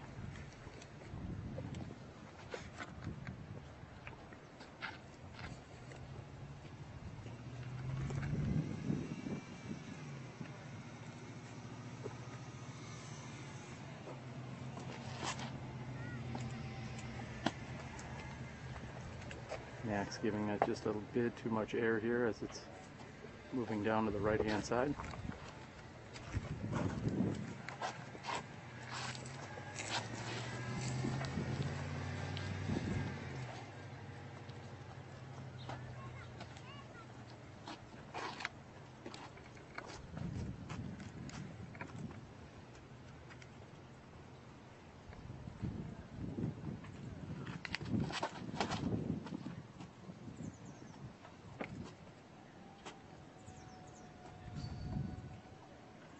And Dave's getting a little bit of a roll here, and a little too much of a roll, as he clarifies a lot of a roll, and that has gotten up and moved to the right hand side and down the hill.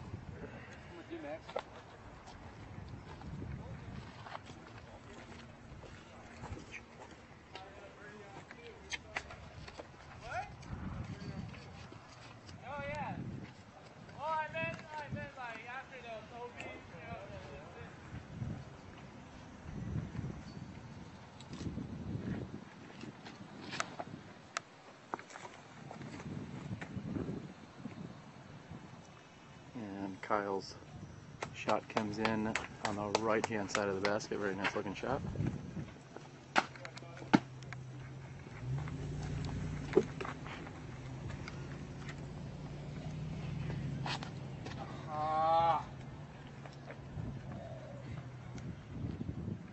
And getting a very good skip and slide toward the basket as Patrick Brown's tee shot.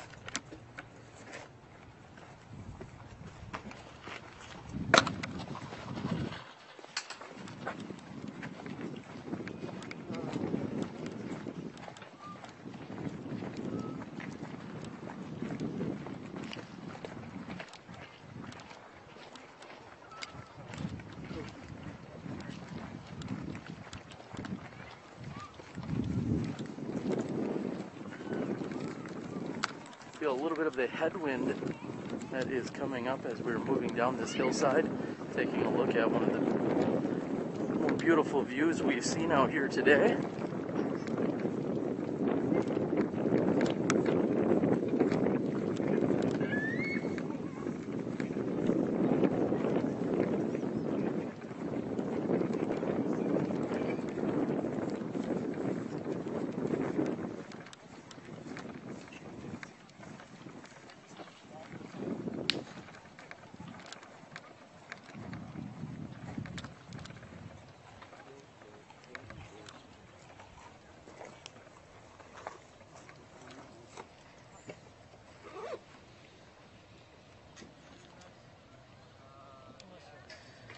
As we saw Dave's tee shot, which did land near the pin at one time or another, has carried more than 70 feet down this hill.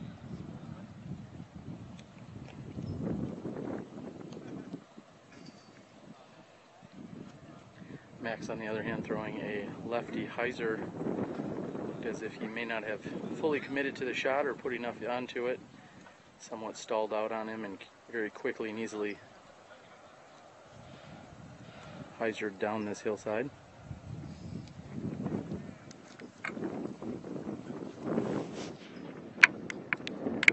We are feeling a slight headwind with where we're standing. That means Dave has a tailwind on his back. He's going to have to put a little bit more on it to throw up this hillside.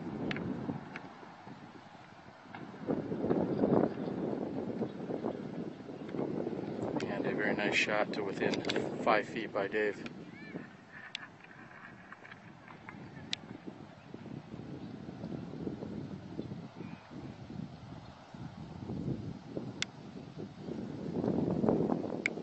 Max also checking the wind. You can see the flag up and in on the right hand side of your screen.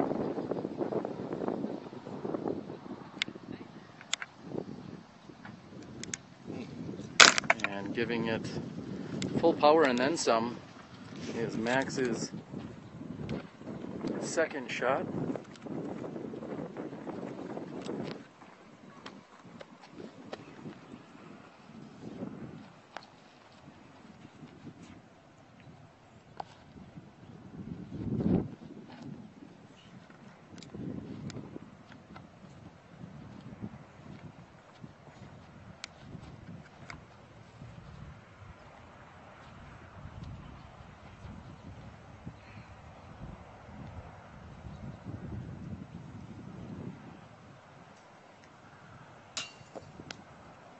And his putt from one knee is just a bit high. A little bit of headwind coming at us.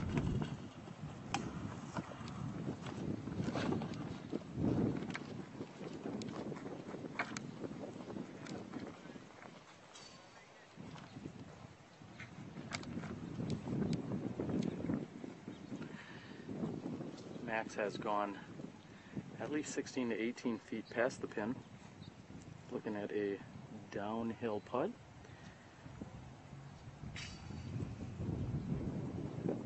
Thank you to John Cinco from Washington. We know you're tuned in and watching us here on Smashbox. We appreciate the viewership and support.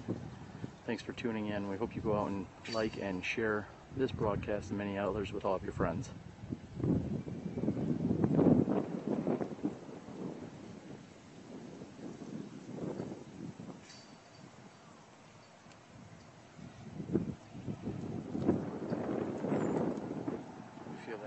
Pick up as Max gets a dirt pad on his hands.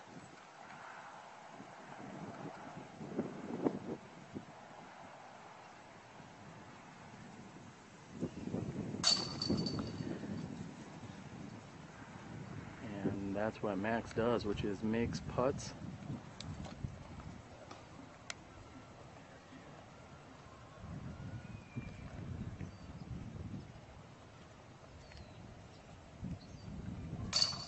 Kyle Ekman making quick work of his birdie opportunity.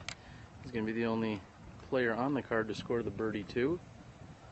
The other three competitors look to be taking par threes.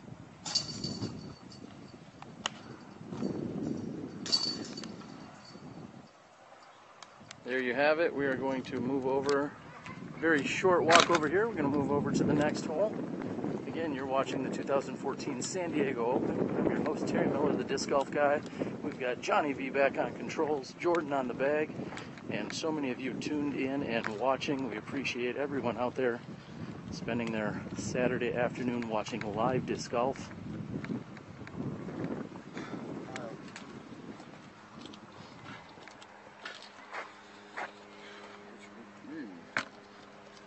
Max. 3. Vincent. 3.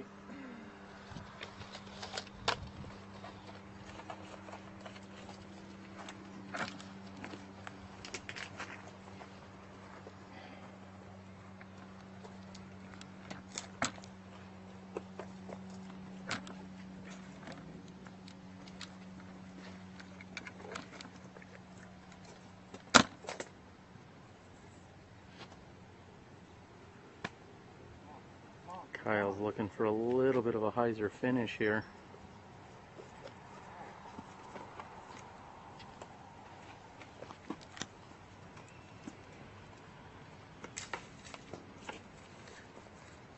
Hearing a shot come in long from the previous hole.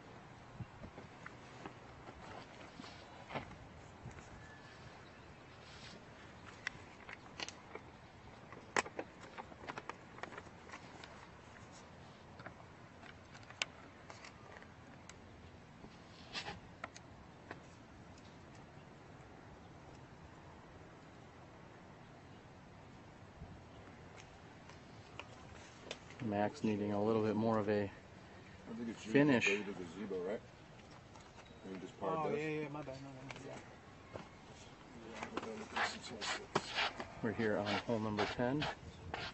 This does measure in at 241 feet.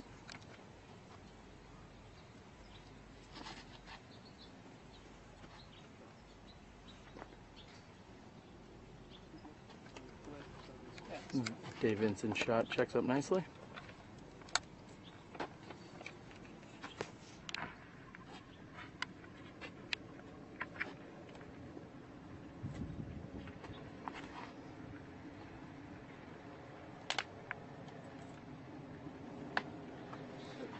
And Patrick Brown shot going with a straight on putter shot. However, he doesn't get quite the lift or the slide that he was looking for.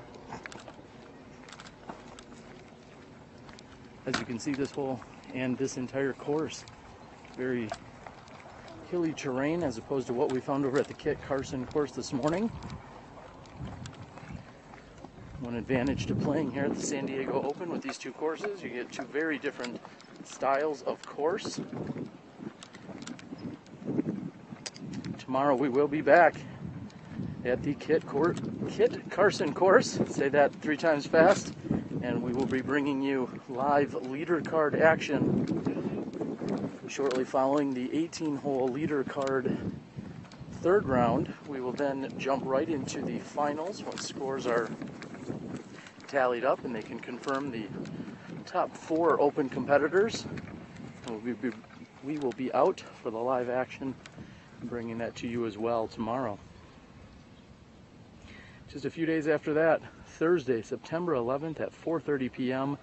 Central Time, we will be bringing you our battle at Westwood. The event taking place just a few days, I should say just one day before our next live broadcast, which will be held in Peoria, Illinois.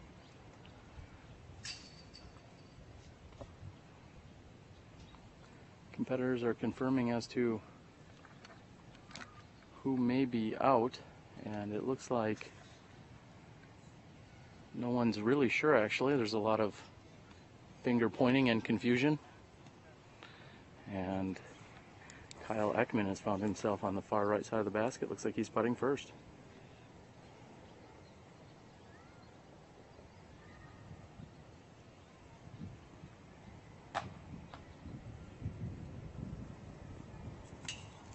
And Kyle's putt has hit a tree on the right hand side and has literally landed 1 foot away from where he had just putt from.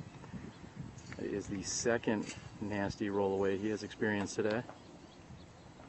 And this time he makes it through the tree gap, and he's going to be sitting underneath the basket and taking a bogey 4.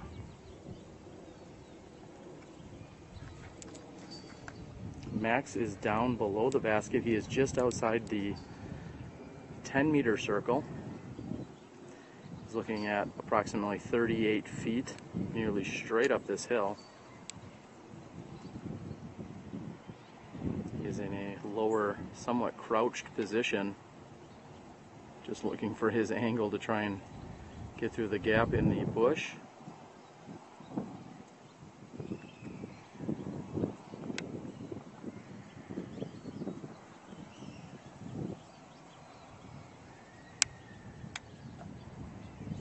And his birdie attempt is just a bit short. Outside the circle. Yeah. Touch me? Patrick confirming that he is just outside circle's edge, putting him at almost exactly 33, close to 34 feet. We're going to call that 33. Circles come in just under the 33-foot marker.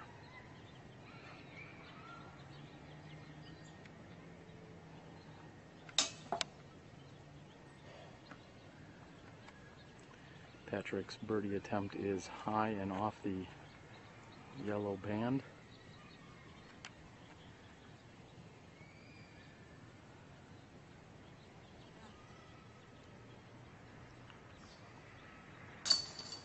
And Dave Vincent makes good on the solo birdie. So on the last 2 holes, we've seen solo birdies by Kyle Ekman and now Dave Vincent. I know these players are frustrated and knowing that they have let a couple of the easier birdie opportunities get by them. This will be Max for 3.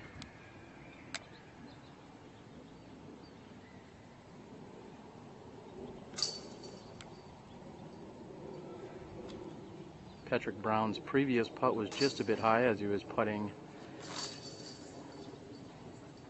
from one knee. Seemed as if there was maybe a slight headwind, and this time he was putting downhill, and unfortunately also came in high on that attempt as well. We're going to move down to the basket here. You're watching the 2014 San Diego Open second round coverage at Brengle Terrace.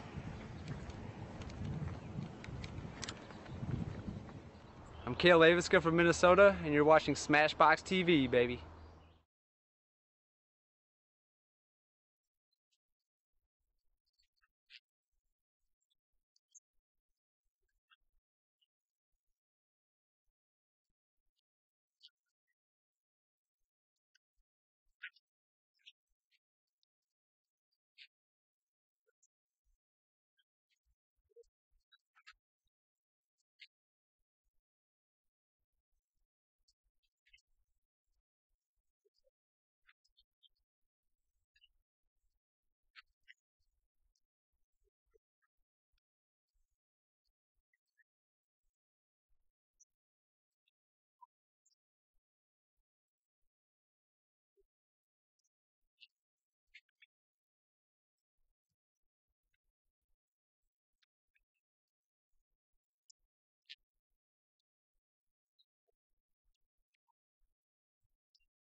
super quality A2 hole.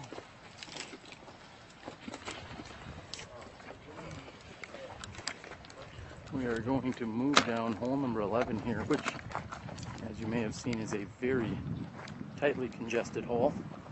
Looks like the shot off the tee is a slight fade to the right, which then finishes left. However, again, there is no shortage of trees and obstacles on this 226 footer.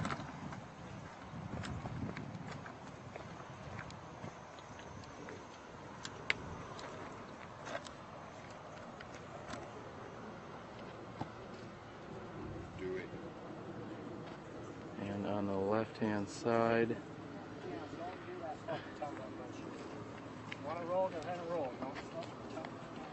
Kyle Ekman's long approach nestles down underneath the basket.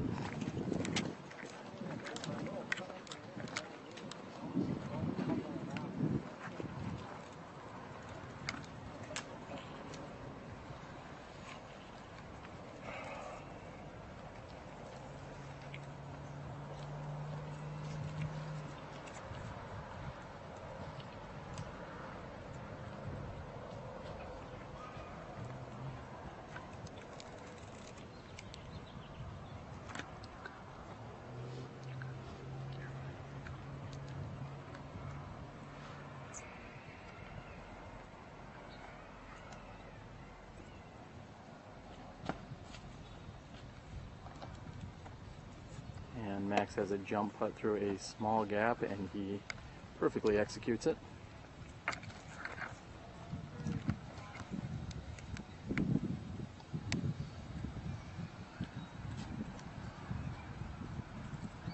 And Patrick has a nice standstill shot. Ken the Tank Franks is out there. We know he'd want me to be calling that the patent pendant.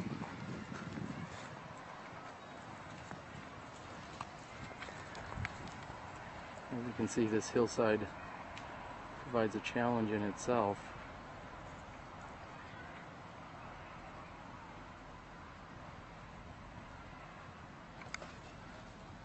And Dave Vincent fully extended, and his putt sits down nicely right next to the pin.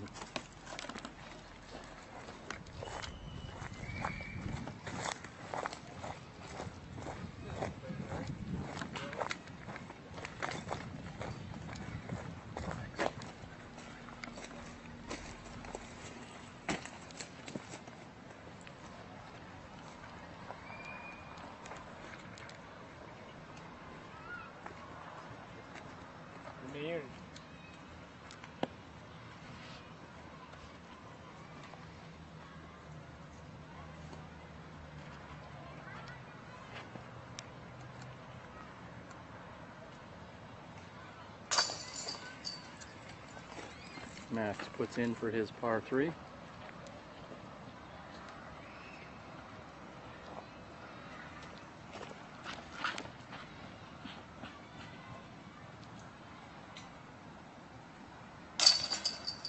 As does Kyle. I expect both Patrick and Dave to do the same.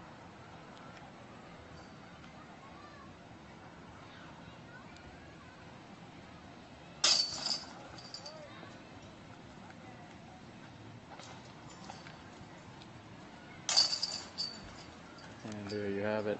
These players are going to take a slightly different route than we are. You're watching the 2014 San Diego Open with your host, Terry Miller, the Disc Golf Guy. We'll be back with you in a moment.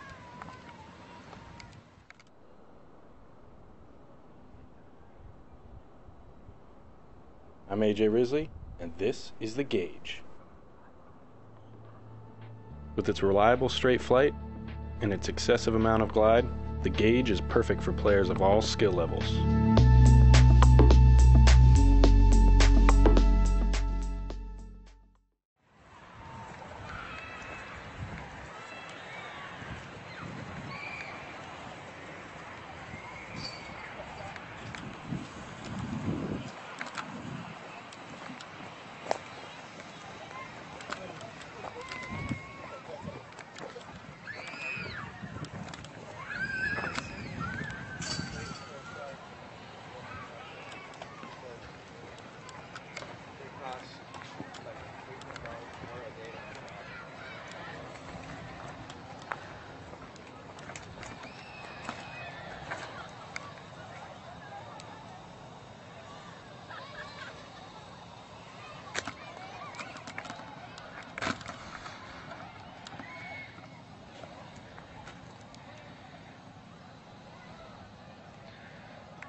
And after throwing an overhand shot, which got within 30 feet of the pin, we are seeing Dave Vinson's drive continue just to meander all the way down this fairway. He has gained no more than 50 feet off of the tee. It was a very, very bad break for Dave.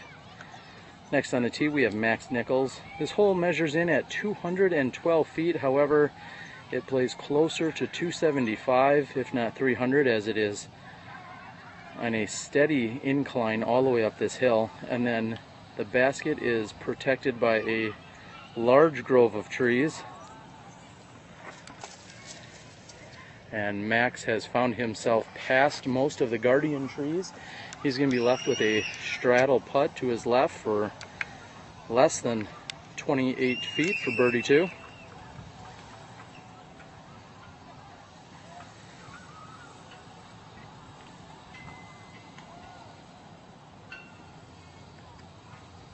Patrick Brown looks to be setting up for a little bit wider right-hand shot, and he's doing just that. And he's going to be just short. He's also on, he is on the right-hand side of the basket. He's not going to have a very clean look at that. He may have a straddle to his left-hand side.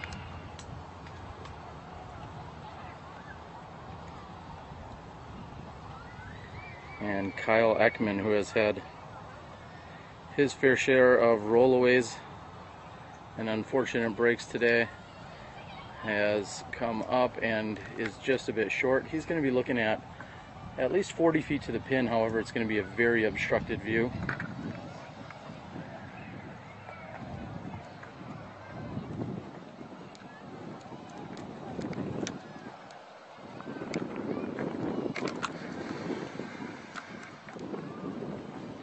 As we get lower, we can see that all of these trees are between the player and the basket. Dave looks like he's going to be lining up for somewhat of a hyzer route to come in, something similar to what we saw Patrick Brown throw off the tee. He's going to go high and wide, and we're going to have to look for this to try and come down.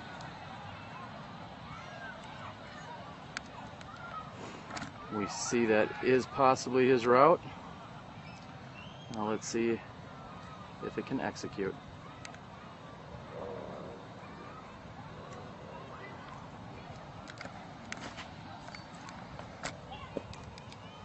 And he has come up short. Unfortunately, he is not going to have a clean look at the pin from there either. He is less than 40 feet from the pin.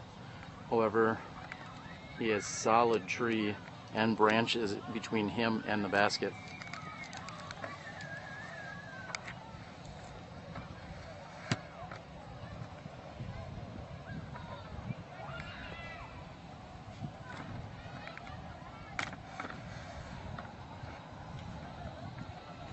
Max's shot is going to be at a premium, as everyone else's second or third shots will still have obstruction, and Max really is going to have a straight look at the basket.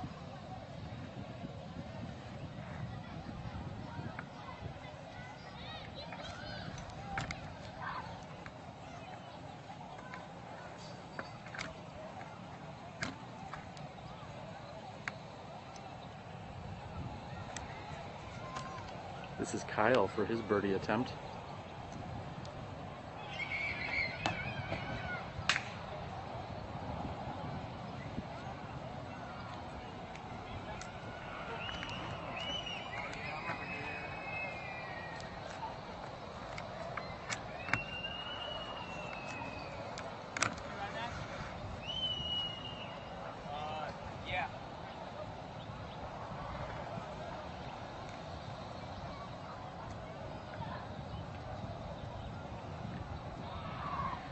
And Dave is going to have an Anheuser look at this while putting uphill.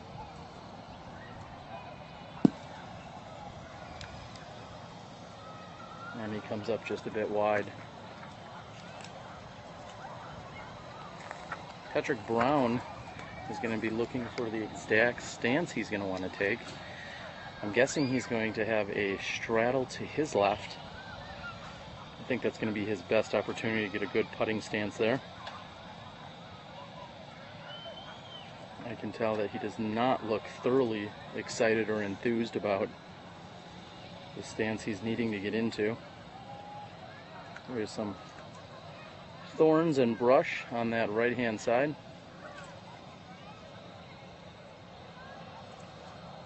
He's got about 30 to 33 feet at most uphill. As you can see, it's going to be an awkward stance and possibly an awkward release point.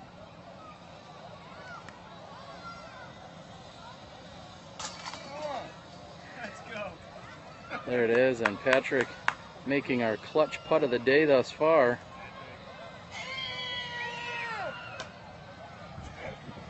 He loves it. Patrick cannot get enough of it, in fact, as we give him a little bit of a... We're going to move over and get in position. Max also looking with a birdie 2 opportunity. Both Max and Patrick looking to pick up a couple strokes here on their card mates. If Max can convert on this birdie opportunity.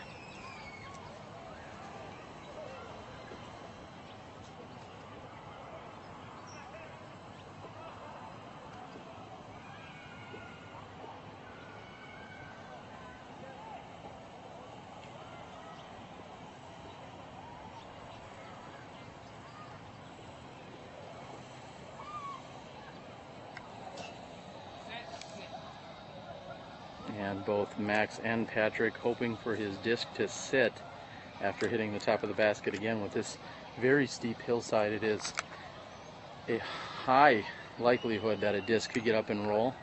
However, has managed to sit down nicely for him. And Kyle Ekman struggles here as he unenthusiastically misses.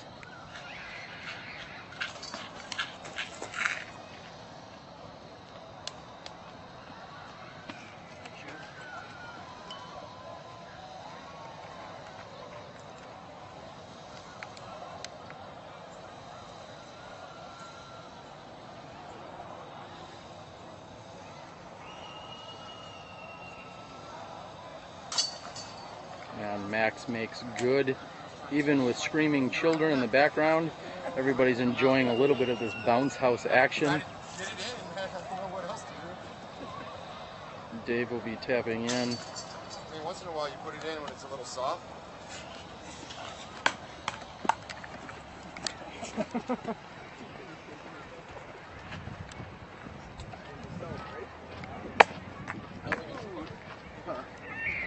No, I was trying to scream like the little girl down there. I couldn't do it. That's just so annoying. You know what I mean? I'm like, oh, it makes me cringe every time. You don't know if like they broke a bone or if they're like actually just screaming out of joy. You liked it? It's not a fist bump, it's a fist opener. I don't want to finish for it, about what I have to do. I thought it was tagging together with the hand, like it's going right at the yellow man.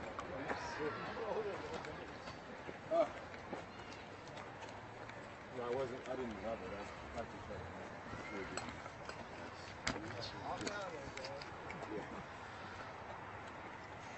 Would you rather me do the knockout? The knockout fist pump? Let's hope it just knocks itself out. That's 15.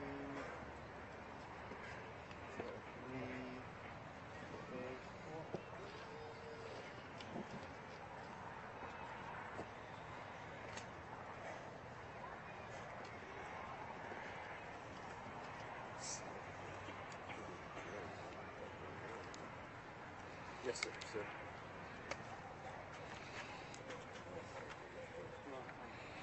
And here we are at hole number 13. Par 3 measuring in at 308 feet. The basket is up and on the left-hand side, just underneath the tree covering. As you can tell, playing uphill, it's going to feel a lot longer than 308. Guessing this is going to play more like at least 350. See Patrick Brown on the tee after his birdie 2. He's going to be throwing his blue Star Destroyer.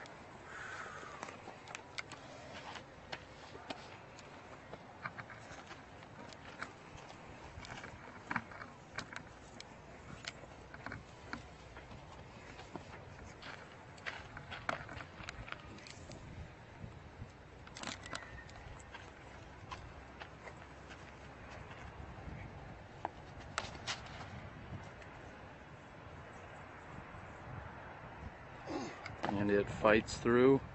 Patrick comes up just short of the pin on the left-hand side.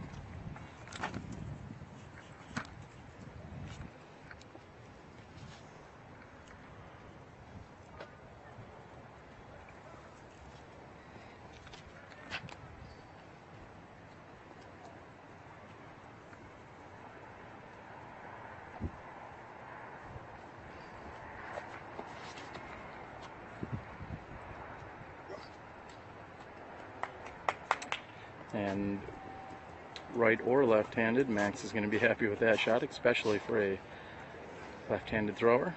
Dave Vincent on the tee.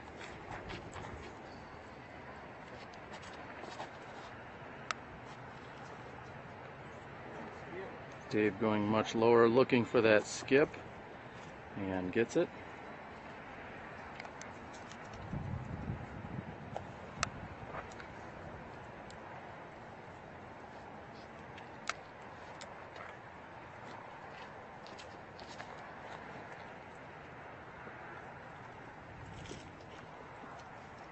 And out and on the right hand side, playing for a slight skip as well as Kyle Ekman. There's your tee shots on hole number 13.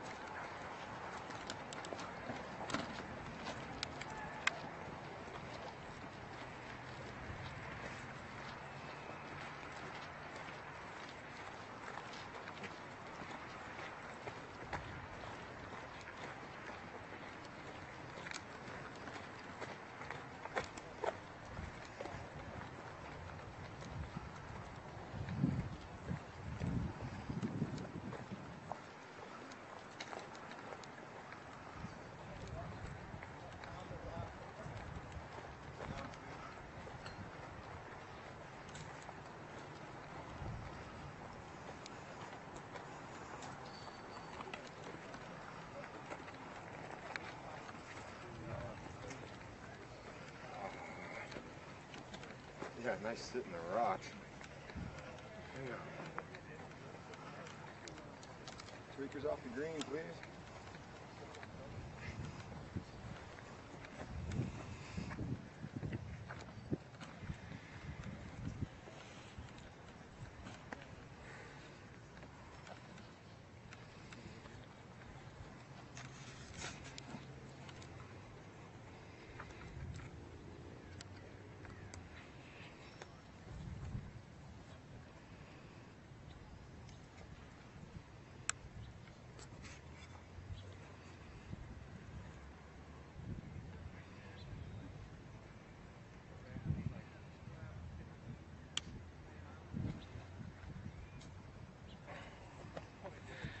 Kyle's putt from 45 feet is just barely off the mark.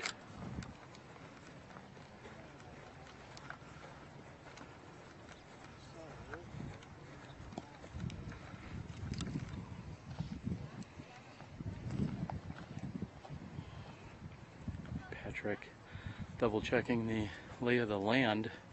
As you can see, this basket is very well protected by rocks, as it is at the peak of this hillside. Looking for rocks in his shoes and stuff.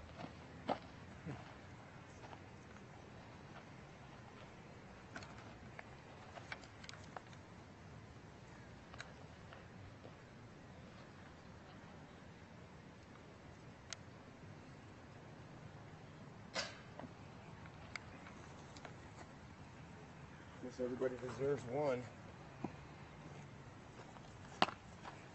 And Patrick's putt is off the front of the basket. He was right on the 10-meter circle mark, and he is actually rolled to 42 feet away from the pin.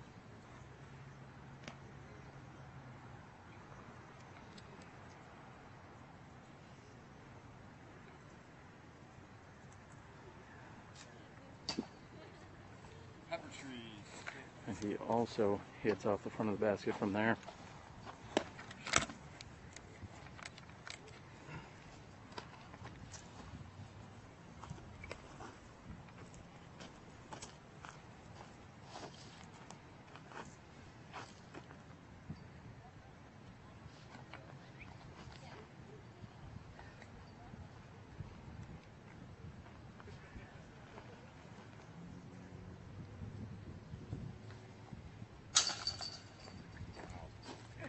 And catching very friendly left side chain is Max's birdie attempt. He's going to be happy with that. May have caught a small break there.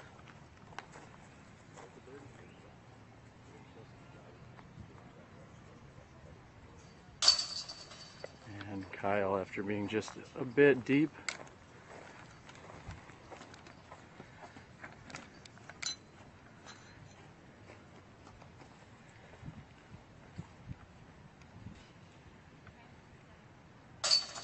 and a phenomenal drive here by Dave Vinson, putting him just 6 feet from the pin and tapping in for the easy birdie.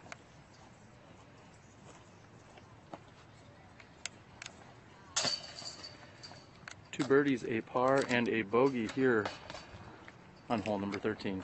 Disc golf. Don't let them distract. Just walk up, throw the putt.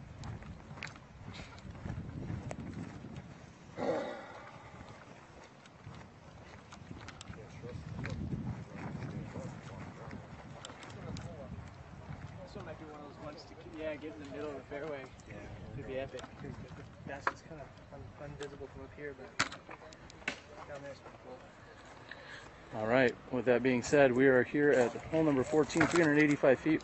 We've been told moving down the fairway is going to give us our best vantage point, so hang in there for just a few moments and we'll get in position for you.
We have moved over here to hole number 14.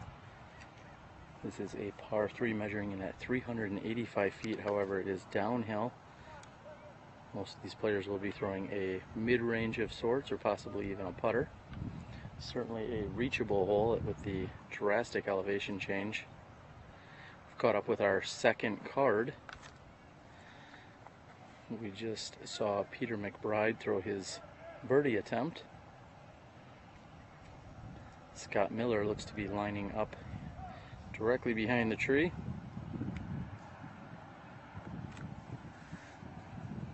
This is a slight turnover for most of the competitors that are throwing right-handed backhand shots. We may see a forehand shot or two. Also looks like it may set up nicely for Max Nichols. And a very nice putt by Scott Miller. Scott's going to be happy with that. And Legacy's own Steve Rico lining up his birdie attempt. Steve opened the tournament with a 7 under this morning and makes good on his birdie here on hole number 14.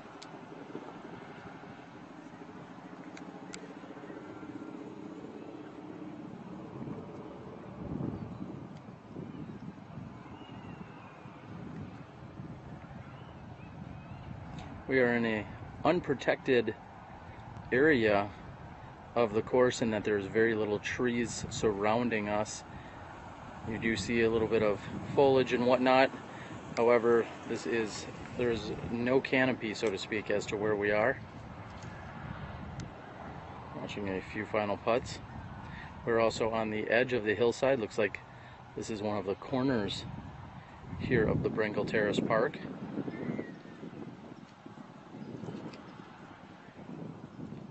Heat seems as if it has subsided slightly.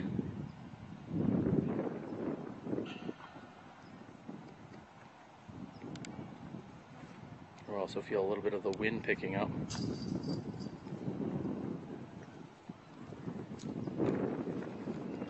The players have just 5 holes to go today. They'll be taking a nice break if they are on top of the leader card or one of the top finishers in the open division. That means they will have a very late start tomorrow, pushing into the mid to late afternoon. Mid-afternoon start, I should clarify.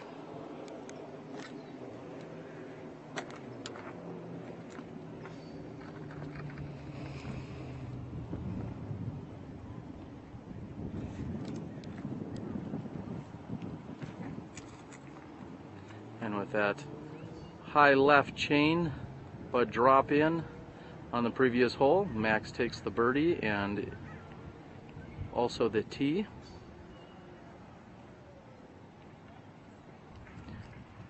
I'm expecting the shot to come wide and possibly over our head, with Max being a left-handed thrower.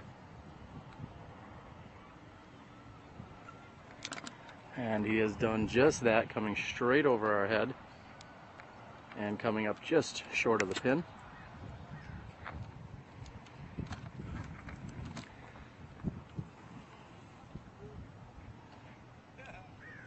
Dave seems to be lining up a forehand.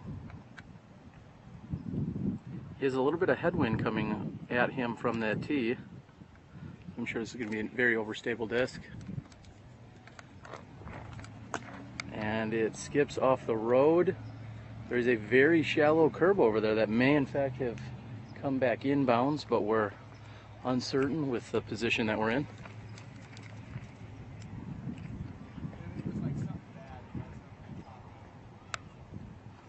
Third to tee will be Kyle Ekman. Looks like he's going to be lining up a forehand shot.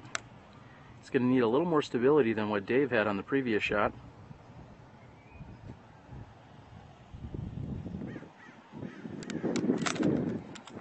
Kyle's shot comes in nicely and gets a very good skip, putting him on the green within 30 feet of the pin.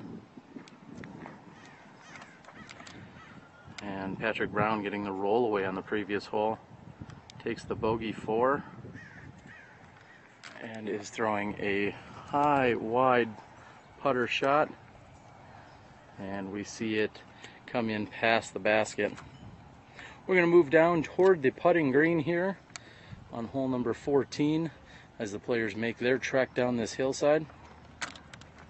Again, you are watching the 2014 San Diego Open. I'm your host, Terry Miller, the Disc Golf Guy, bringing you live disc golf action right here on SmashBoxxTV, powered by Legacy Discs, along with our other amazing broadcast supporters and sponsors.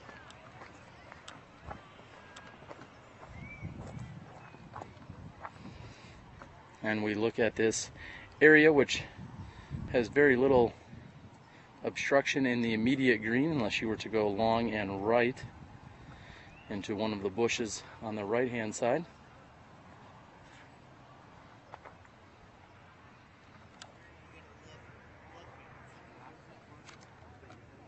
Another beautiful view of the hills and mountainsides.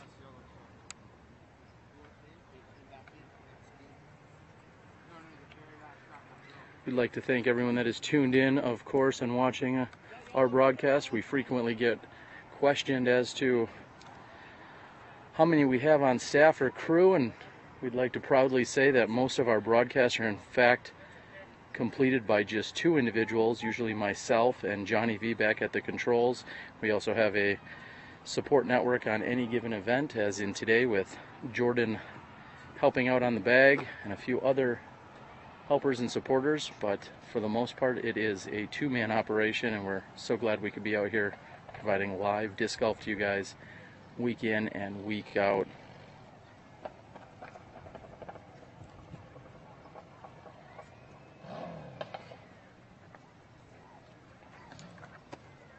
And Dave did manage to get back in.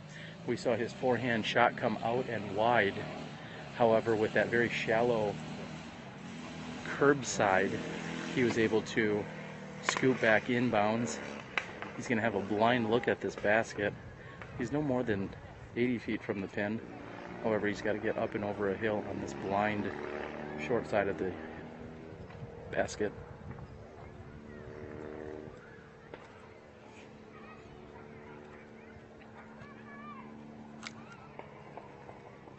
And from down below, we see Dave's approach to within 18 feet. Next to throw will be Patrick Brown. Patrick had gone deep. He's looking at 45, maybe 50 feet at most for his birdie 2 opportunity. Looking to pick up the stroke on that roll away from the previous hole.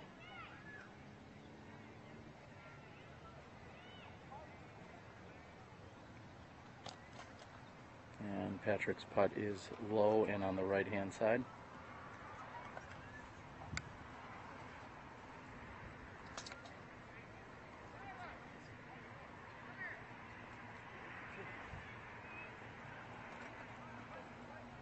Max making some footing adjustments here.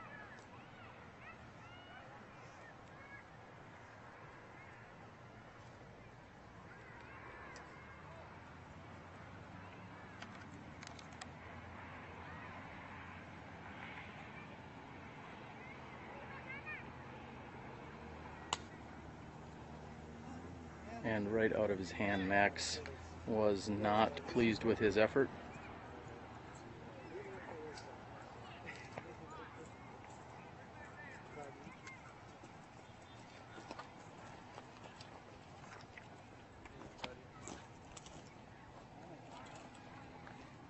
Kyle Ekman looks like he will be up to putt. He's the and Kyle makes good on the only remaining birdie opportunity of the group.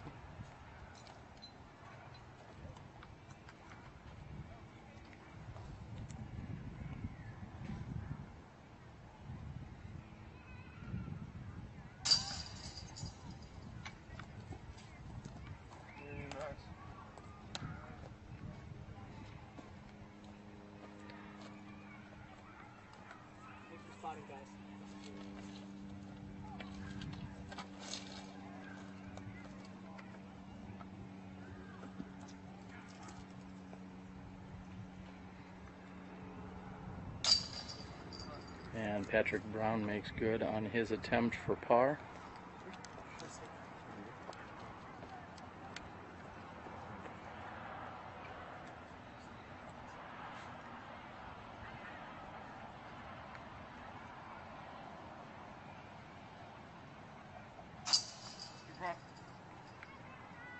And Max will make good as well. There you have it. We are watching the 2014 San Diego Open. We are going to move up here to the next tee. Give you some whole information. Thank you for spotting.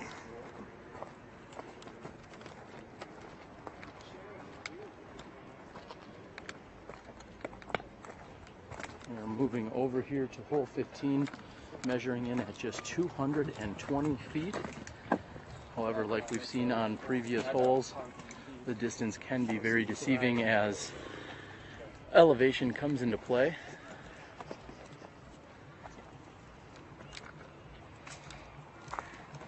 See Scott Miller putting on the left hand side. The basket is just to the right of where he's at. About 2.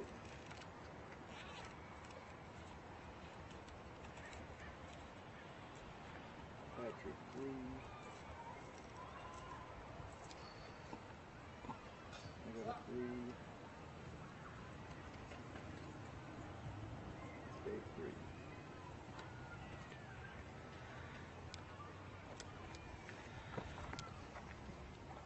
this hole has a sponsor. Oh, and Kyle Ekman is so conveniently pointed out there's a sponsor on this hole. Thank you. SmashBox. Oh, well, there you have it. The SmashBox original logo representing proudly here on hole number 15.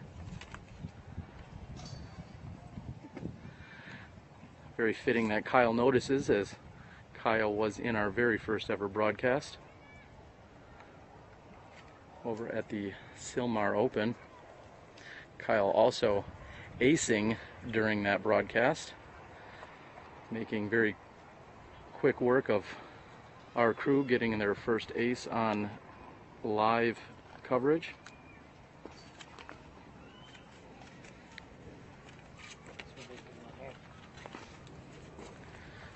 I believe I just heard Steve Rico say there's a $50 bounty on an ace by Kyle Ekman here. So we'll see if any of these guys can make it happen.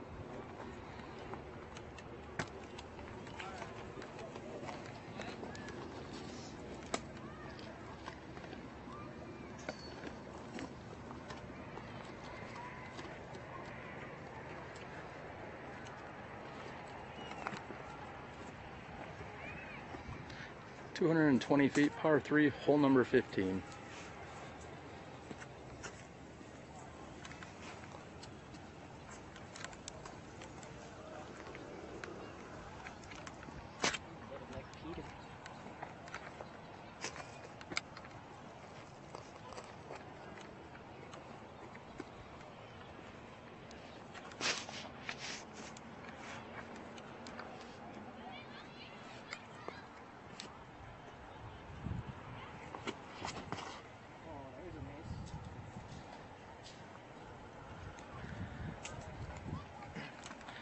Kyle with a different definition of ace than most of us. That's definitely like the line of take.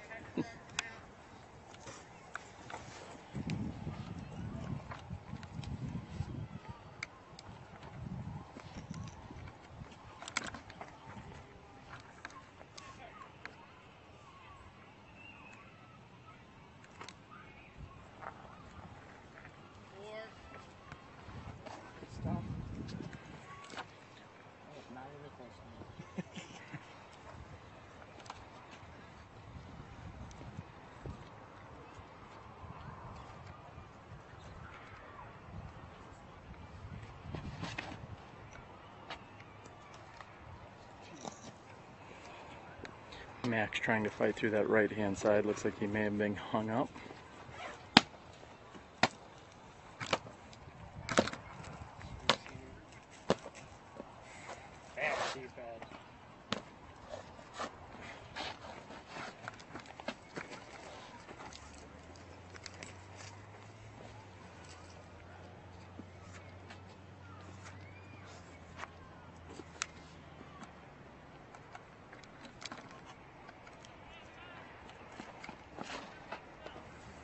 Dave going up and over,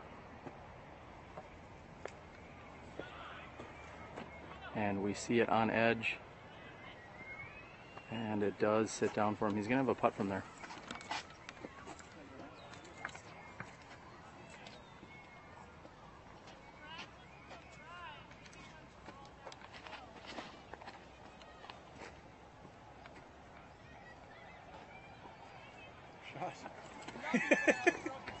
Anybody playing clear zone? Yeah. Oh. Hole 11 in the woods. Hole 11, the one in the creek. Yeah. Yeah, I was on the right side, kind of by the figure tip. Yeah, I didn't grab it. I didn't know what it was.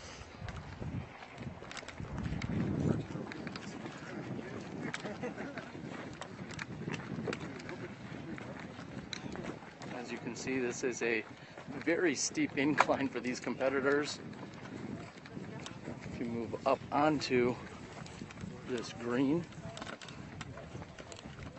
you may have noticed some of the holes are slightly different numbered. That's due to the super course layout. So you'll see some of the numbers on the baskets versus what are on the tees may not match up.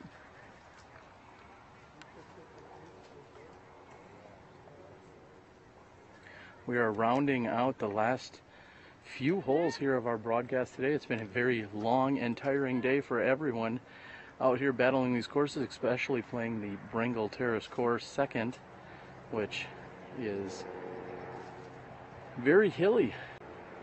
Competitors, crew, staff, players, caddies, media, and the like, all getting the full experience here today. We've got Max Nichols lining up. Max, like many left-handed players, looks like he's going to actually opt for a right-handed forehand shot. And believe it or not, that's not the most uncommon thing we've seen. I have a number of friends and competitors that somehow can throw a right-handed forehand shot even though they're predominantly left-handed.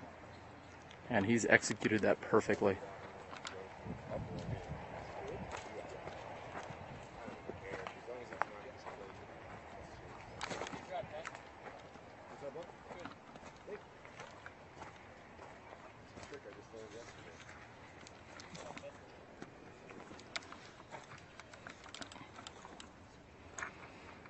As you can see, a lot of time and energy and effort going into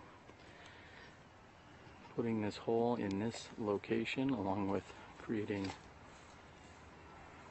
a stairway to navigate up and down.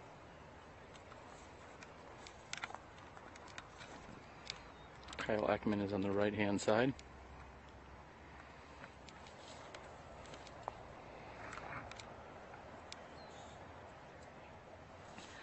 Kyle fought through more than I think he thought he did after throwing that tee shot.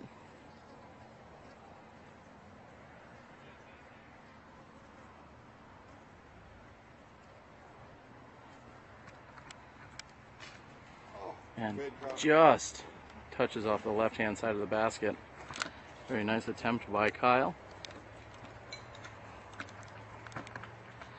Dave had thrown a very successful overhand shot, which got up and rolled slightly downhill.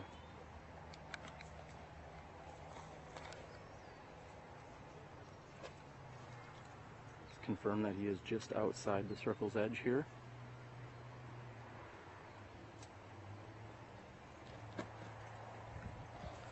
And that uphill putt makes for a challenging consistent stance and throw, and he finds himself wide right, making sure that he is giving it enough power.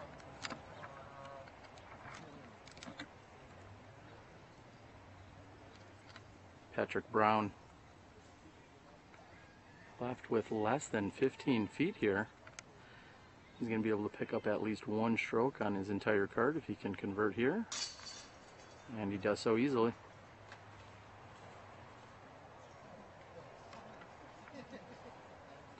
A little extra spring in his step as Patrick's going to come down the hillside here on 15 with a birdie 2.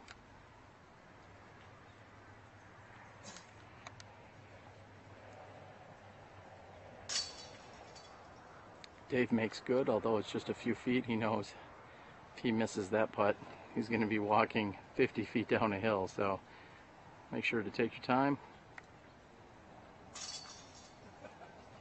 Max and Kyle will likely just tap in here for their par 3s. And there you have it. We have a very short walk over here to the next tee, hole number 16. You're watching the 2014 San Diego Open.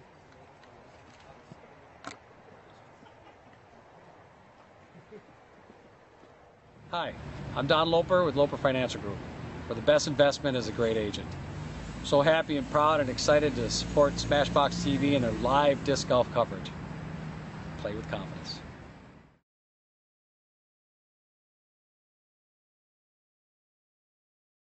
Hi, I'm Alex Geisinger, and you're watching live disc golf on SmashBoxxTV.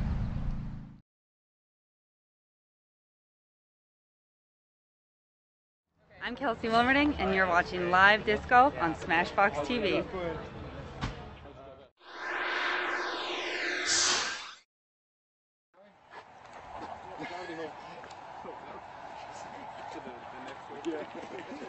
Oh, I got the... I'm going lag in here.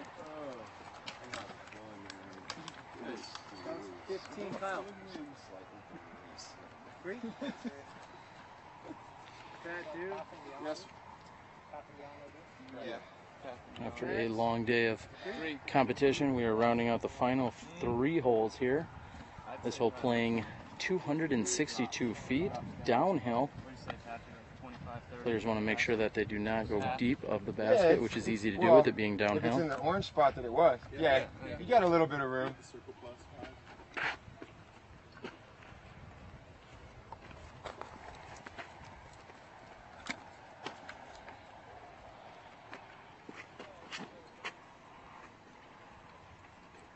Patrick Brown going with a wide forehand out on the left-hand side. Ay, caramba.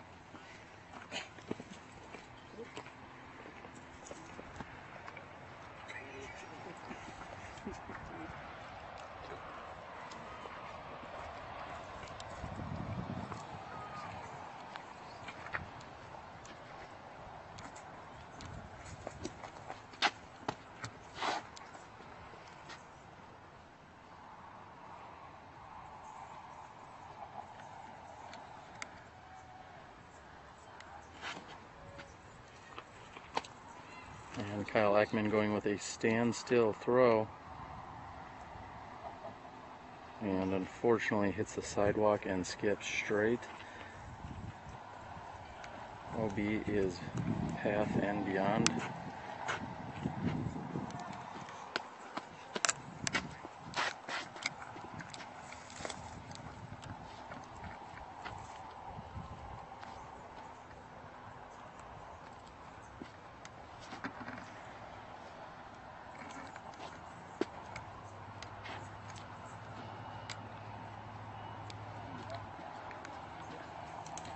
Max is going to wait just a moment as there are some walkers that are down near the basket.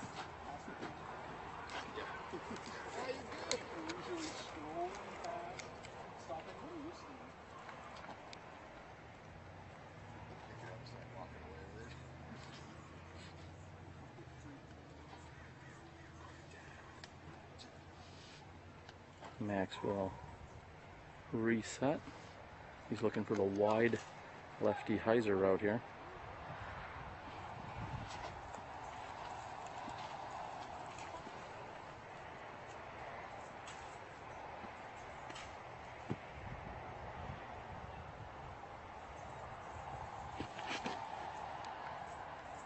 And Max goes high and wide.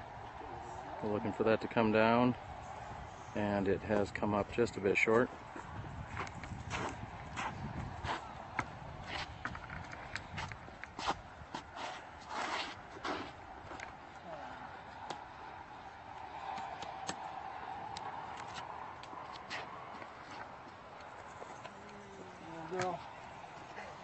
Dave waiting on another passerby.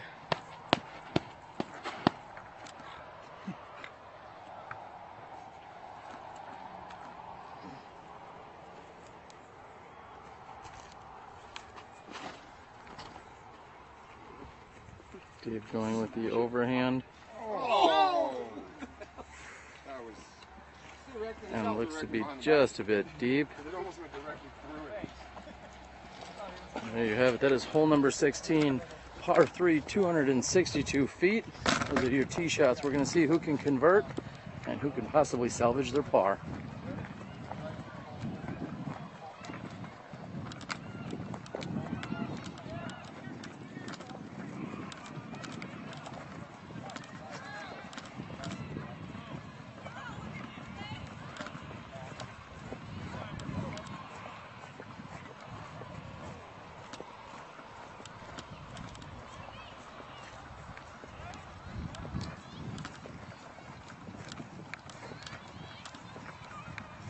Again, as we move down the fairway here, we invite you to return tomorrow mid-afternoon to check out the action as we bring you the 18-hole third round at Kit Carson Park.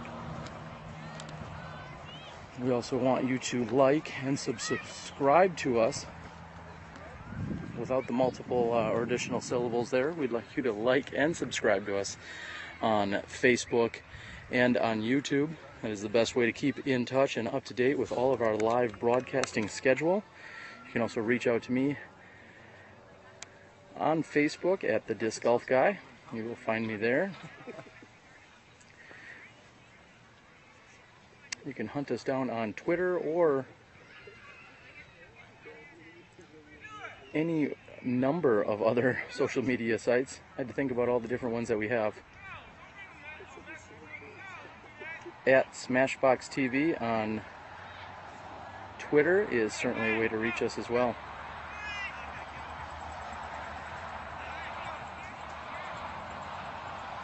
Live, consistent, free disc golf broadcasting. That's what we're doing for you here at SmashBoxx. This is Kyle Ekman for his possible 3.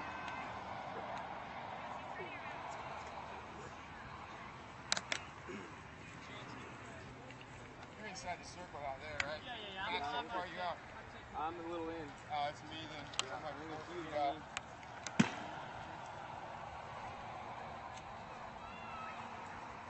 Patrick Brown is just outside the circle. He's looking at about 36 feet for his birdie opportunity.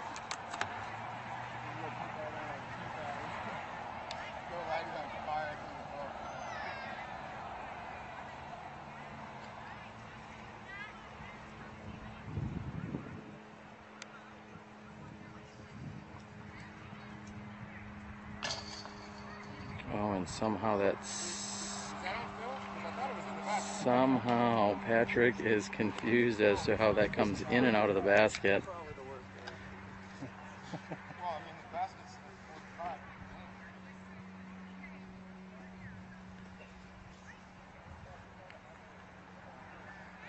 Patrick frustrated with that putt not staying in for him.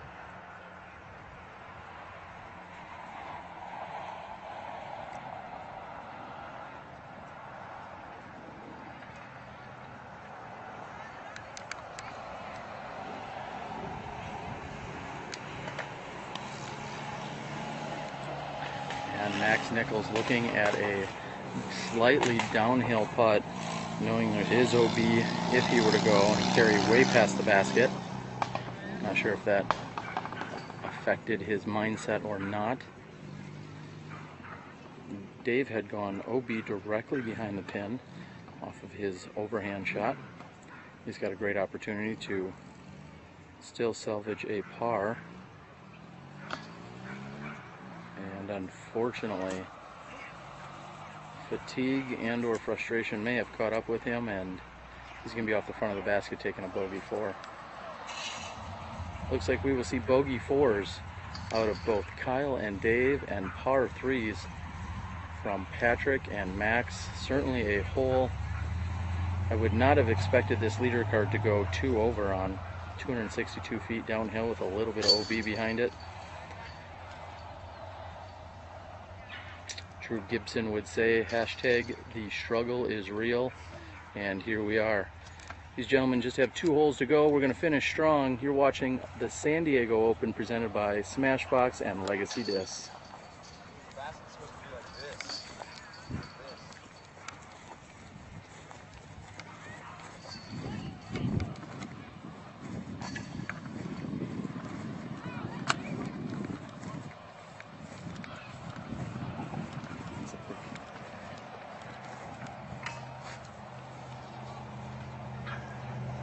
Just moving over here and possibly catching up with Steve Rico's tee shot.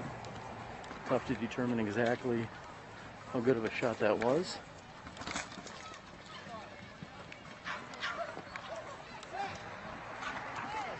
Hi, everybody.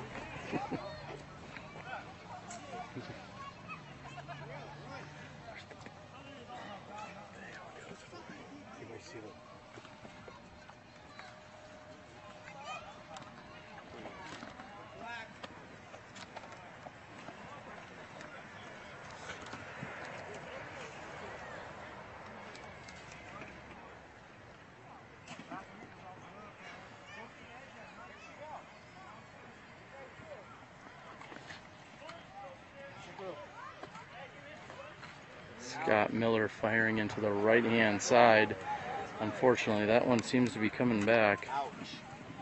We've seen that a number of times. It's going to be magical throwing This- through bubbles, right? Yeah, I did feel like that.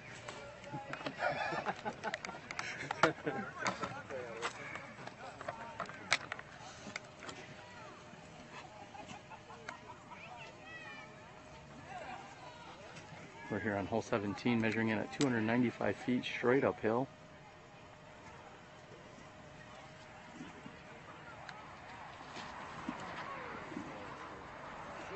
Take a try.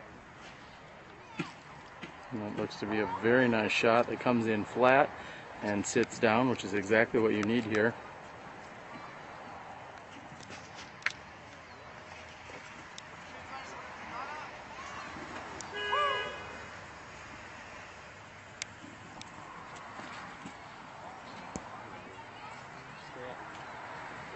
Looking for that to stay up, and it does. We may be standing down just for a few moments. There's some bubbles that we could run through over here at the party. I also heard of the piñata being busted out. Yeah, it's the players' party. At the players' party, as Peter says. And you see our second card making this trek up the hill here on the 17th hole. Again, 295 feet. Yeah, man. Unless spit outs count, they're pretty solid in the basket. And Patrick discussing some of his frustration from the previous hole.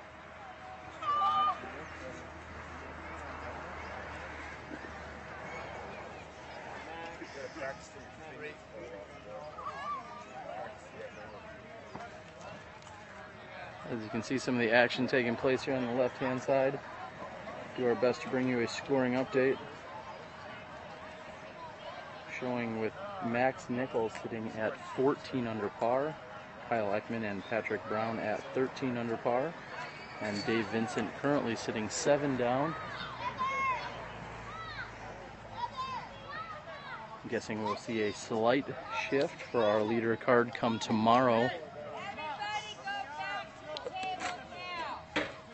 We were informed that Steve Rico has been playing very well here on this second card, and there is the possibilities for a few others. We can move over and take a look back at hole 15.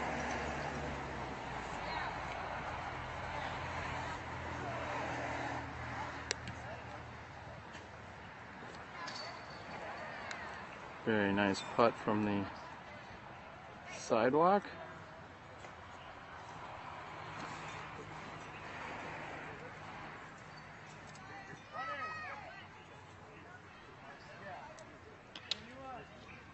All professional divisions plus advanced men are playing in this pool this weekend.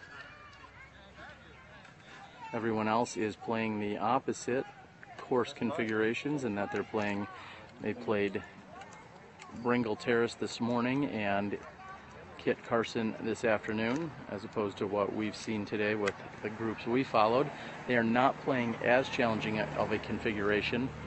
They are playing a slightly different layout if they are in the other pool.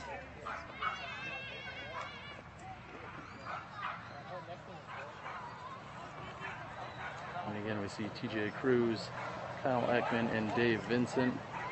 I know TJ and his wife Courtney worked very diligently to reach out to SmashBoxxTV to get us to come out and cover this phenomenal event.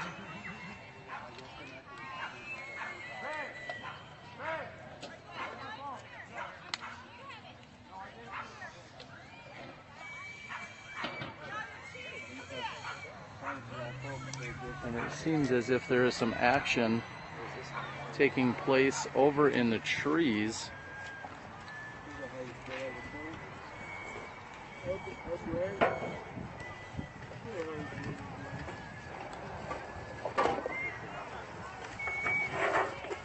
This second card. It's tough to tell exactly that the pin is located up and to the right-hand side. In the meantime, I'm gonna have to say it's piñata time. Take a look as it was just strung up.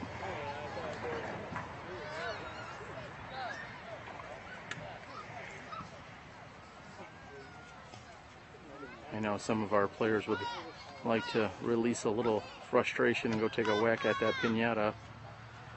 This is a very mentally and physically challenging course. Not only are you walking up and down these hillsides, but you are also faced with possible rollaways or bad breaks on any given hole. We'll get back to the piñata action in a little while. In the meantime, looks like we have Scott Miller throwing his approach shot up and over. Seems as if it sat down nicely.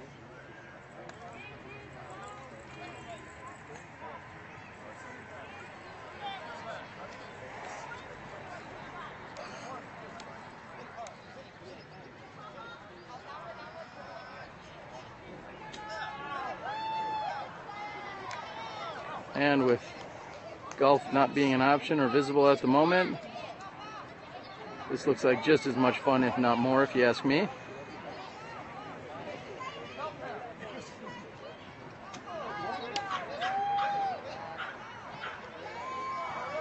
Everybody wishes they had a bat and a piñata that they could go to town on any given Saturday afternoon.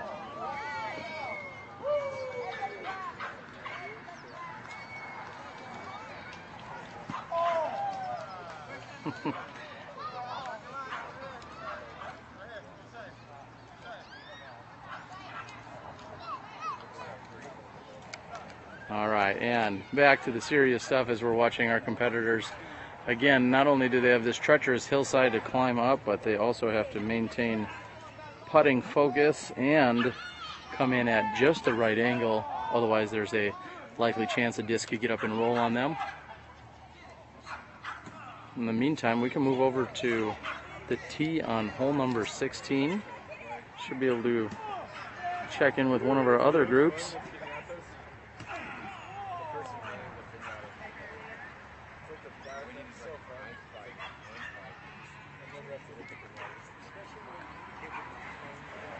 And a very nice shot. Again, if you were to guess the average score from our leader card, I don't think you would have said there was going to be 2 bogeys and a par on hole number 16.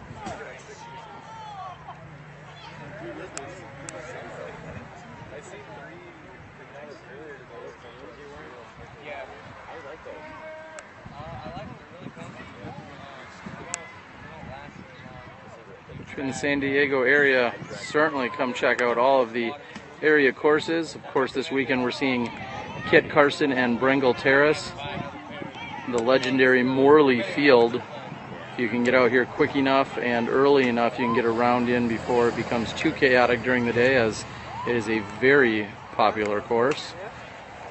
Also legendary in its own right.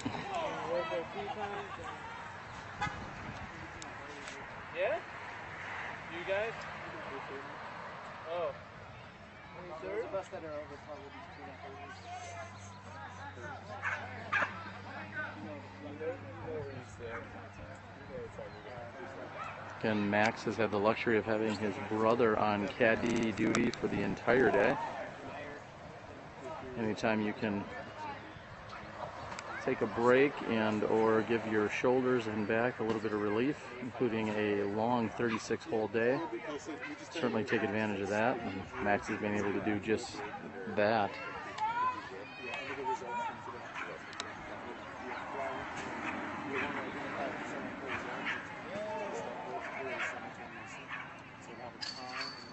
Solid putt back on hole number 16. I believe that is a birdie 2.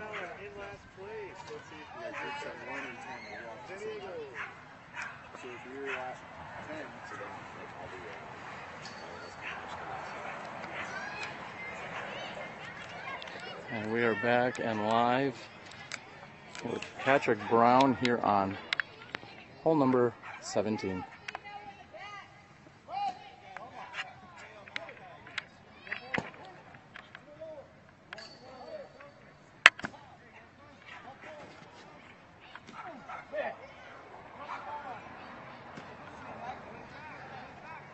And Patrick's shot makes it halfway up the hill and then rolls back down slightly.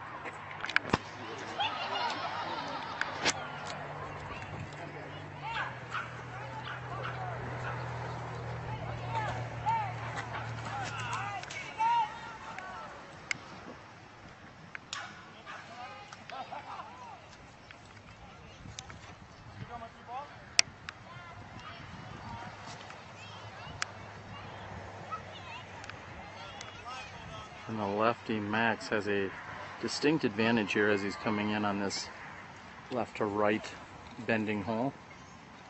Sets up nicely as a lefty hyzer shot right off the tee for him. Third on the tee is going to be Kyle Ekman.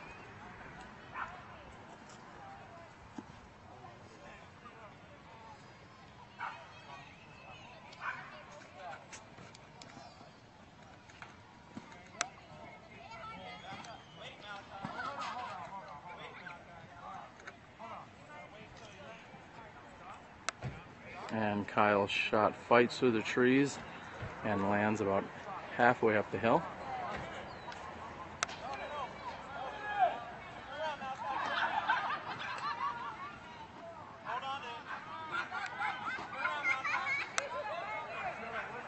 And Dave throws a very nice looking turnover shot, which hits nicely off the hillside and carries up. As we move on down, this is hole number 17, our 35th hole of the day. Pinata action on the left, and possible pars and birdies on the right. You're watching the 2014 San Diego Open.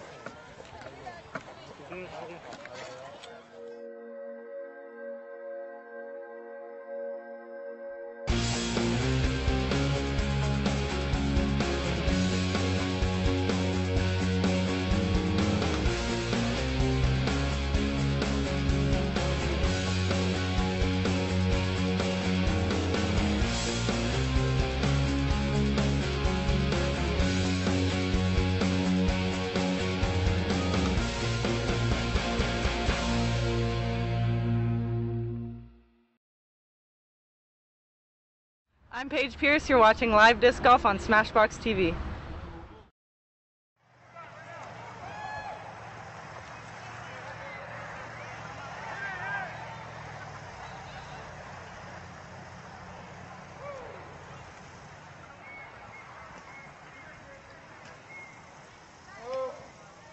Players are attempting to confirm exactly where they're located.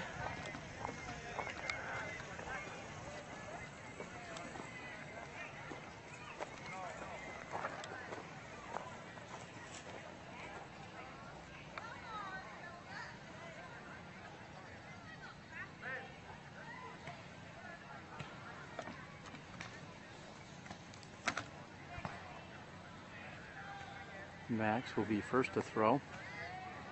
He's got a good look at the pin. He just has a few branches to navigate around. Oh, and he kisses off the yellow band on top of the basket.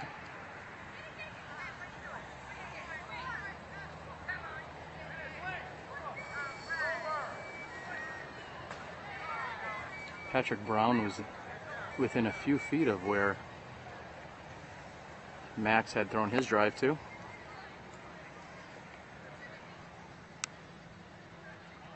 Patrick going with a forehand, and I'm not sure he feels that was his best effort.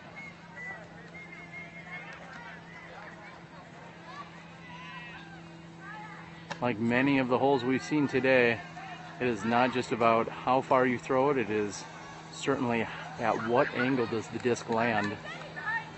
So even if you miss a putt or miss a shot just barely, you may be punished severely.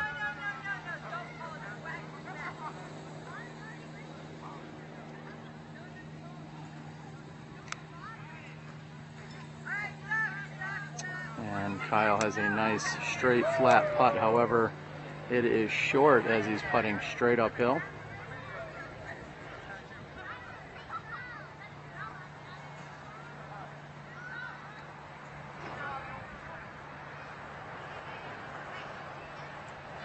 There's some form of trees or foliage just about everywhere you go on this hole. Dave Vincent does have a birdie look here, and he hits off the side of the basket, or I should say the top of the basket, and he finishes on the right hand side. He's going to be okay. However, that could have certainly gotten up and rolled on him and cost him a few more strokes.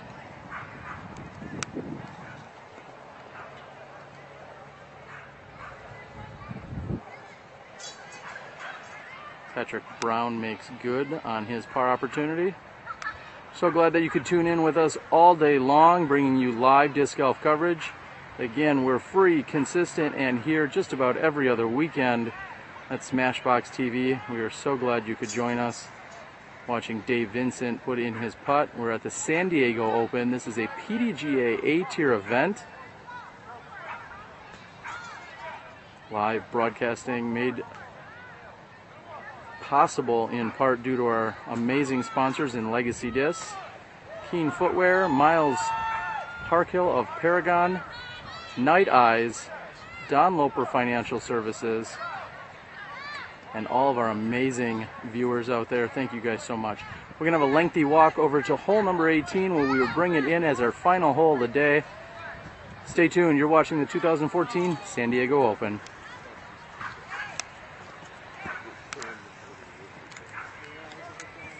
My name is Connor Wright. My PDGA number is 57322, and I've been playing for 2.5 years.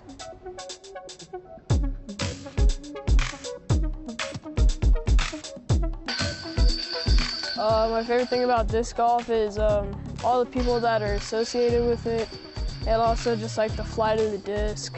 The flight of the disc, it's kind of like, I don't know, it's like really cool to me.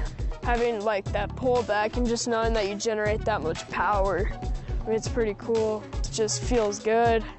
I mean, just kind of like, I don't know, it's something about it.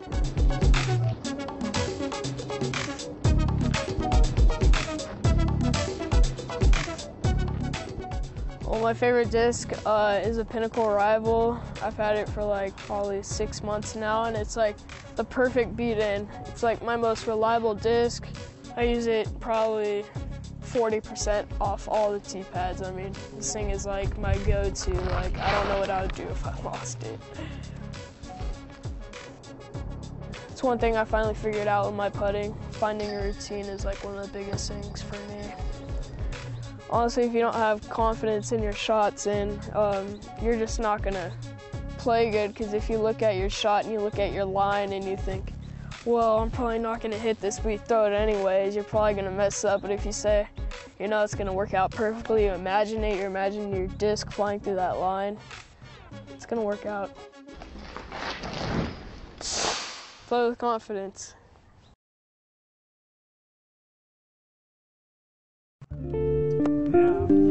Can't reach like the most unstable one there. I can't reach like that.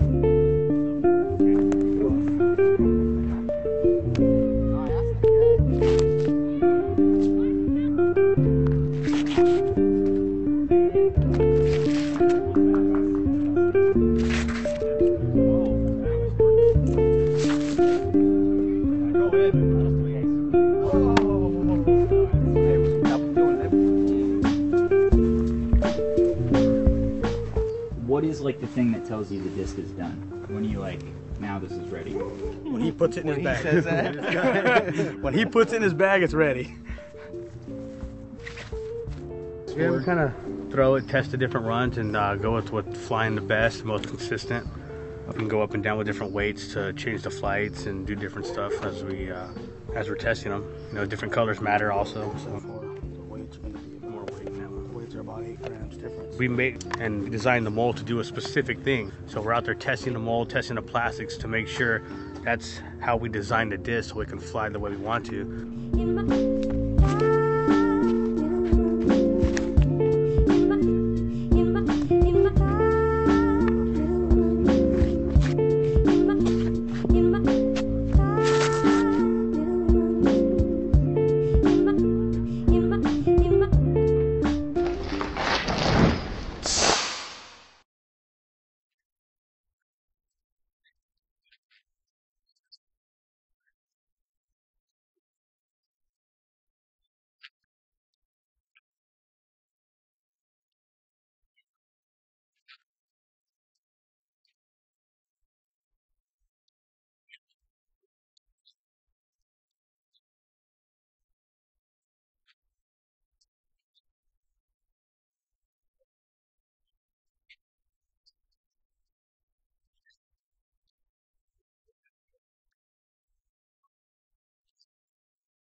Hi, I'm Don Loper with Loper Financial Group, where the best investment is a great agent.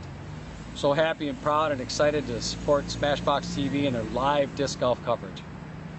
Play with confidence.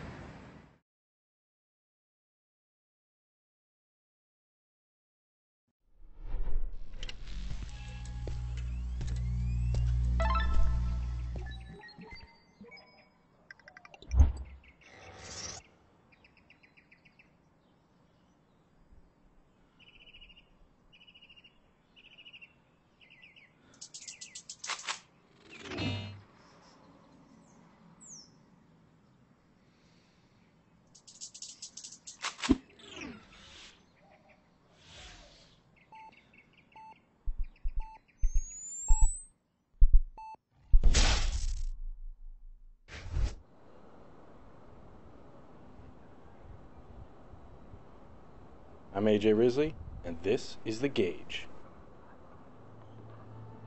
With its reliable straight flight and its excessive amount of glide, the Gauge is perfect for players of all skill levels.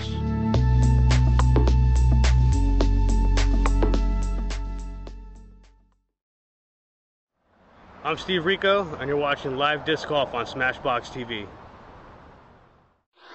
Hey, I'm Batman, and you're watching live disc golf, SmashBoxxTV.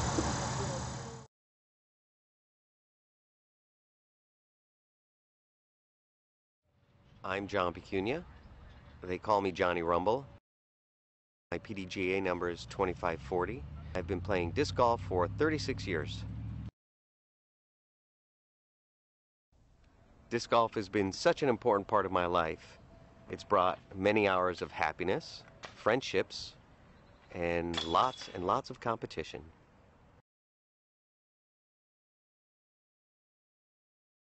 Hi, I'm Des Redding, and you're watching live disc golf on SmashBoxxTV. Check it out.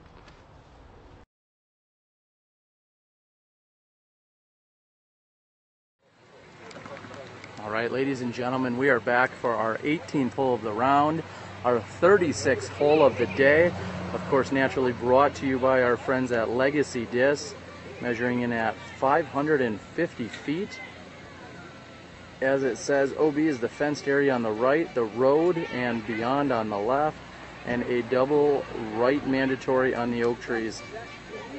If you miss the mandatory here, as you see there, you go to the short tee, and that is how you would complete the hole. So these players are ready to go. Kyle Ekman is making his way back, and we're going to bring this home for you guys so that you can finally sit back and relax. Wait, I bet you've been doing that all day. We have not here at SmashBoxx. Again, our live broadcast crew, Johnny V and myself, are so happy to be bringing you this entire weekend's worth of footage. The two of us plus a few helpers. We're just glad to be here. Chain, chain, chain. Chain the basket. Who's up? Should be the same order from the previous hole. All three competitors taking threes. And Patrick Brown ready to throw his last tee shot of the day.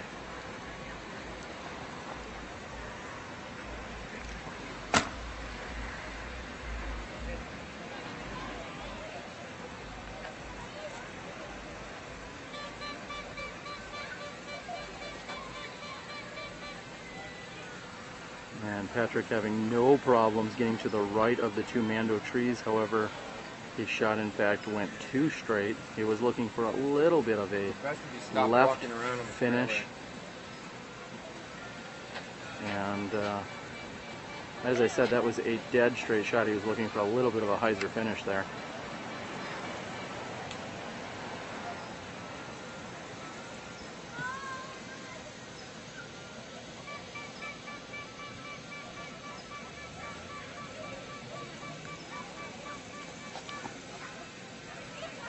And Max with a very nice low tee shot. Looks like he's moving over to that left-hand side where Patrick was hoping to finish. Third to tee will be Kyle Ekman.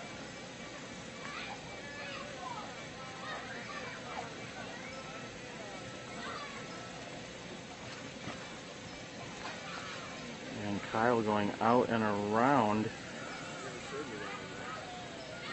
and having no problems doing so. Very nice looking shot by Kyle.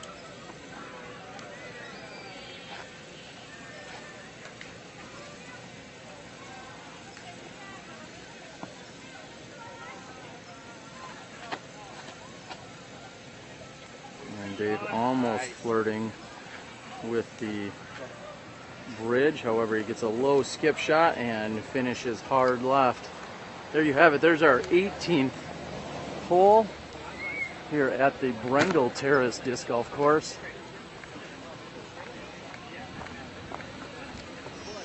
The sun is thinking about coming down and setting as we've noticed a drastic change in weather.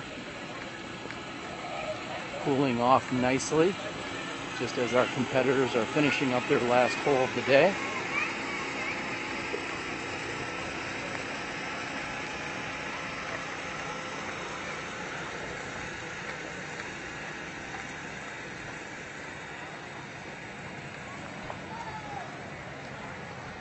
Again, thank you for tuning in today.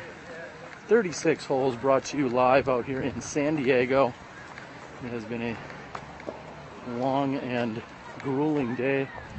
However, we are glad to bring you so much action.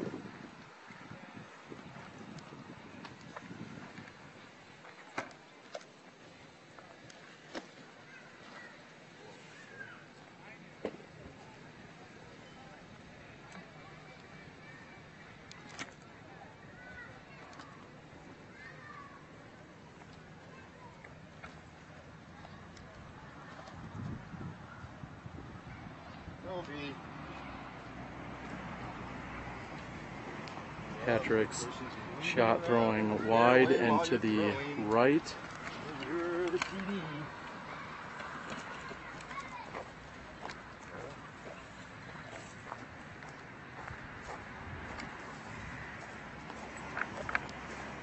As you can see, the pin is located in the far corner here. There's OB Road on the left, as well as long OB Road, or OB on the right hand side.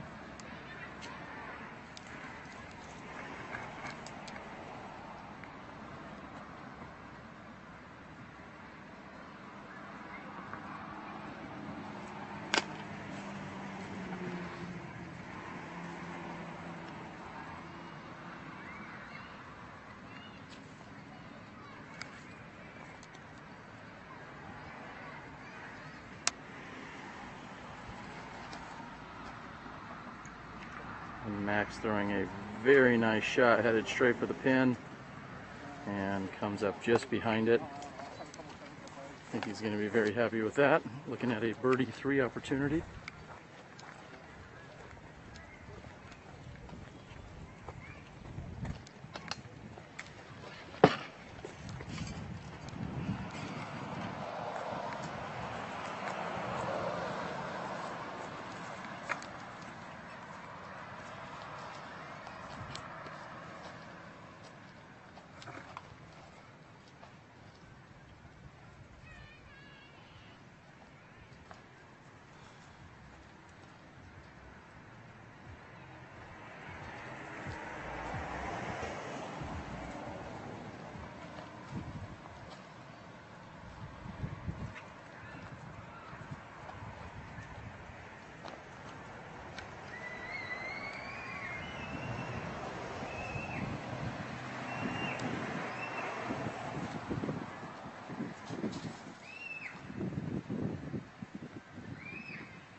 Dave throwing a hyzer out and around the smaller protected trees.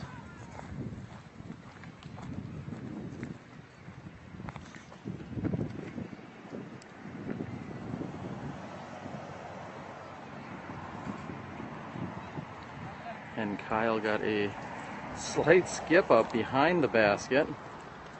One of the few times we've seen a disc hit and skip and go uphill versus down today.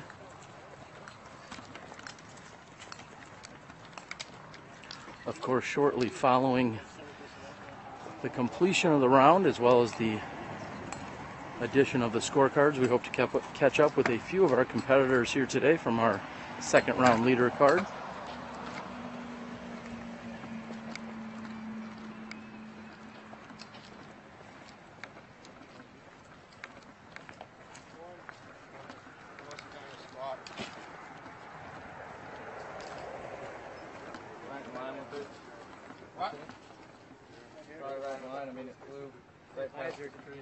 Right here?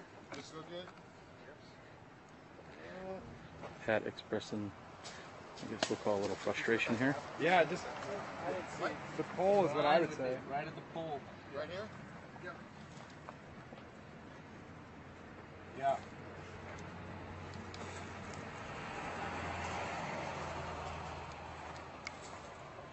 Again, Pat able to take a full 1 meter relief from the out of bounds. Looks like he is doing just that. Well, you're up.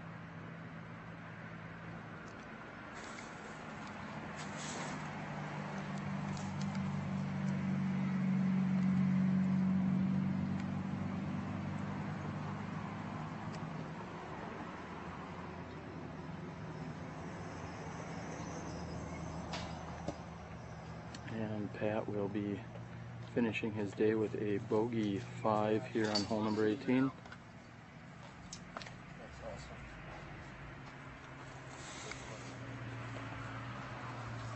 Next to putt for his birdie 3 will be Dave Vincent.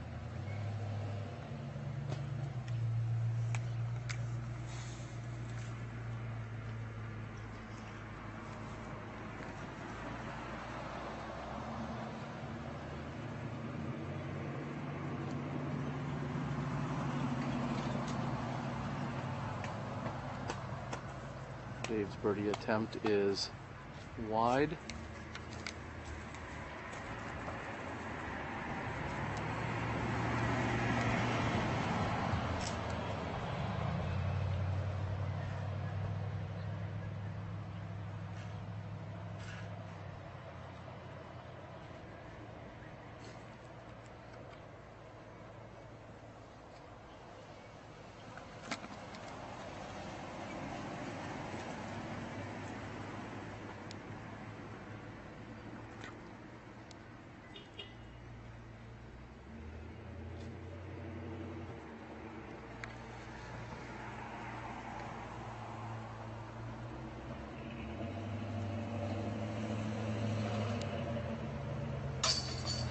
Out. Kyle makes good on his birdie 3 here on hole number 18.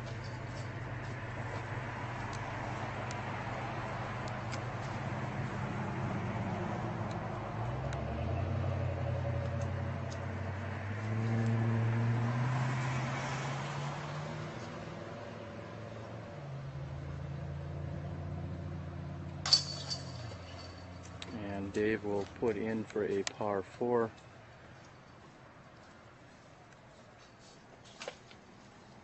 Depending on the final tallies of the second card, Max Nichols may be your San Diego Open leader after 36 holes,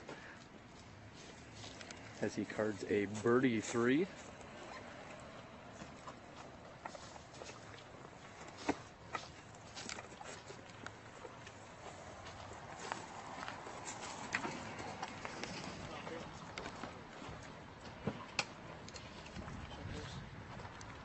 Five. Check yours. Put up 4. And max 3, birdie? Yeah, Good job, dude. Here.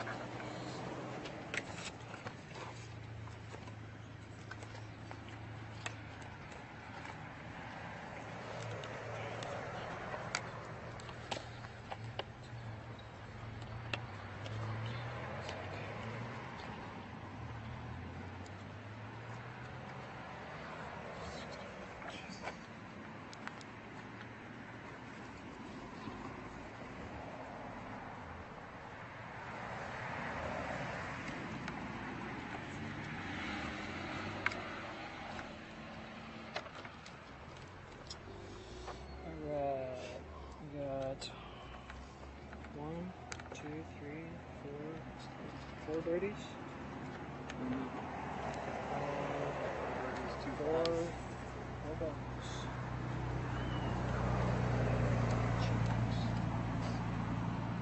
Players are tallying up their scorecards, and in just a few moments we'll catch up with them.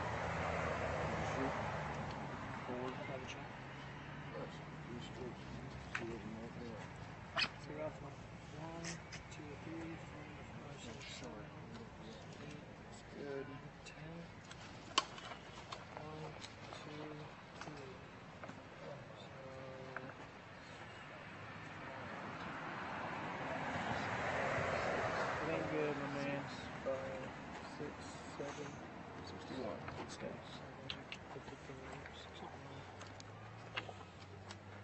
You gonna run him back, Max? Yeah, I'll bring him back. He got to get his interview in. Yeah. Well, welcome to take anyone and everyone. Whoever wants to get in on this. All right, come on in. You see the fire in my eyes? All right, welcome everyone. We're going to need these guys to speak nice and loud and clear for everyone at home. We're through 36 holes here at the San Diego Open, and there were some ups and downs, and I mean that literally and figuratively. Absolutely. Talk to us a little bit about it there, Max. My round was kind of crazy. I started off good, hit some big putts, and that really made me comfortable in the beginning. Then I missed one on hole 3, and then it was like kind of got me thinking about my putting, and I fortunately got a few of them in, and then near the end I could definitely tell in the circle I was like, I got to get this close, you know. So it was a grind there at the end, but I fought through it and turned out all right. You were dialed in, and then I think you even caught a break on one or two, which happens. You get good rolls, bad rolls, and anything can happen out, especially on an 18-hole course with this kind of terrain. Kyle, talk to us a little bit about some of the terrain that you faced out here today. I mean, they all played it, but some rolls went your way, some not so much.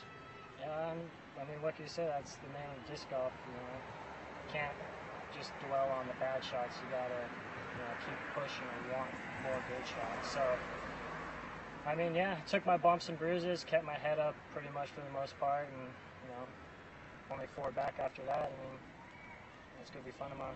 There you go. Well, we don't know what the second card shot just yet. We heard Steve Rico was shooting hot. There's a whole mixture of people that could come up, but looks like we'll probably see one or both of you possibly on this leader card tomorrow morning. Any game plan for going back to Kit Carson? Kyle, anything different? Well, again, like I said, keep those tee shots down the fairways, and I should have a good round tomorrow. Okay.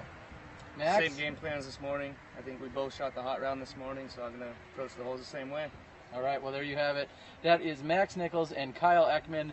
We're out here at the San Diego Open. It's been an amazing day out here. We're glad we could bring you 36 holes of coverage. We hope that you can go back, log in, take a look at it from this morning, and you have this afternoon's round. Tomorrow we're bringing you 18 holes and then the final 9. So, for Kyle Ekman, Max Nichols, myself, Terry Miller, the disc golf guy, Jordan on the bag, Johnny V back on the controls, thank you for tuning in and watching Smashbox. We'll catch you guys tomorrow.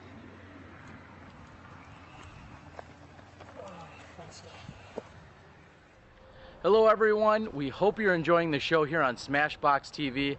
I'm Terry Miller, the disc golf guy, and our show would not be possible without the amazing help and support and sponsors that we have. First and foremost this week, Legacy Discs. That's right, Legacy Discs out of California, Silmar, California. Bamba, Steve, Freddie, Steve, all the guys over there, amazing support. Thank you guys for getting SmashBoxxTV up and off the ground. Play with confidence. Also, we have the PDGA. Our Professional Disc Golf Association has been supporting us from day one, and thank you for everything that you guys do. You are our disc golf ambassadors. Thank you so much. Of course, we have Miles Parkhill over at Paragon Disc Golf. Miles provides some of the best merchandise to all of clubs and tournaments throughout the entire country, and without Miles Parkhill at Paragon, we wouldn't be where we are. Last but not least, Sandy Point Resort and Disc Golf Ranch. Mike and Michelle Cousins in northern Wisconsin have been absolutely amazing. They're bringing you the leaderboard throughout the entire week. Sandy Point Resort and Disc Golf Ranch.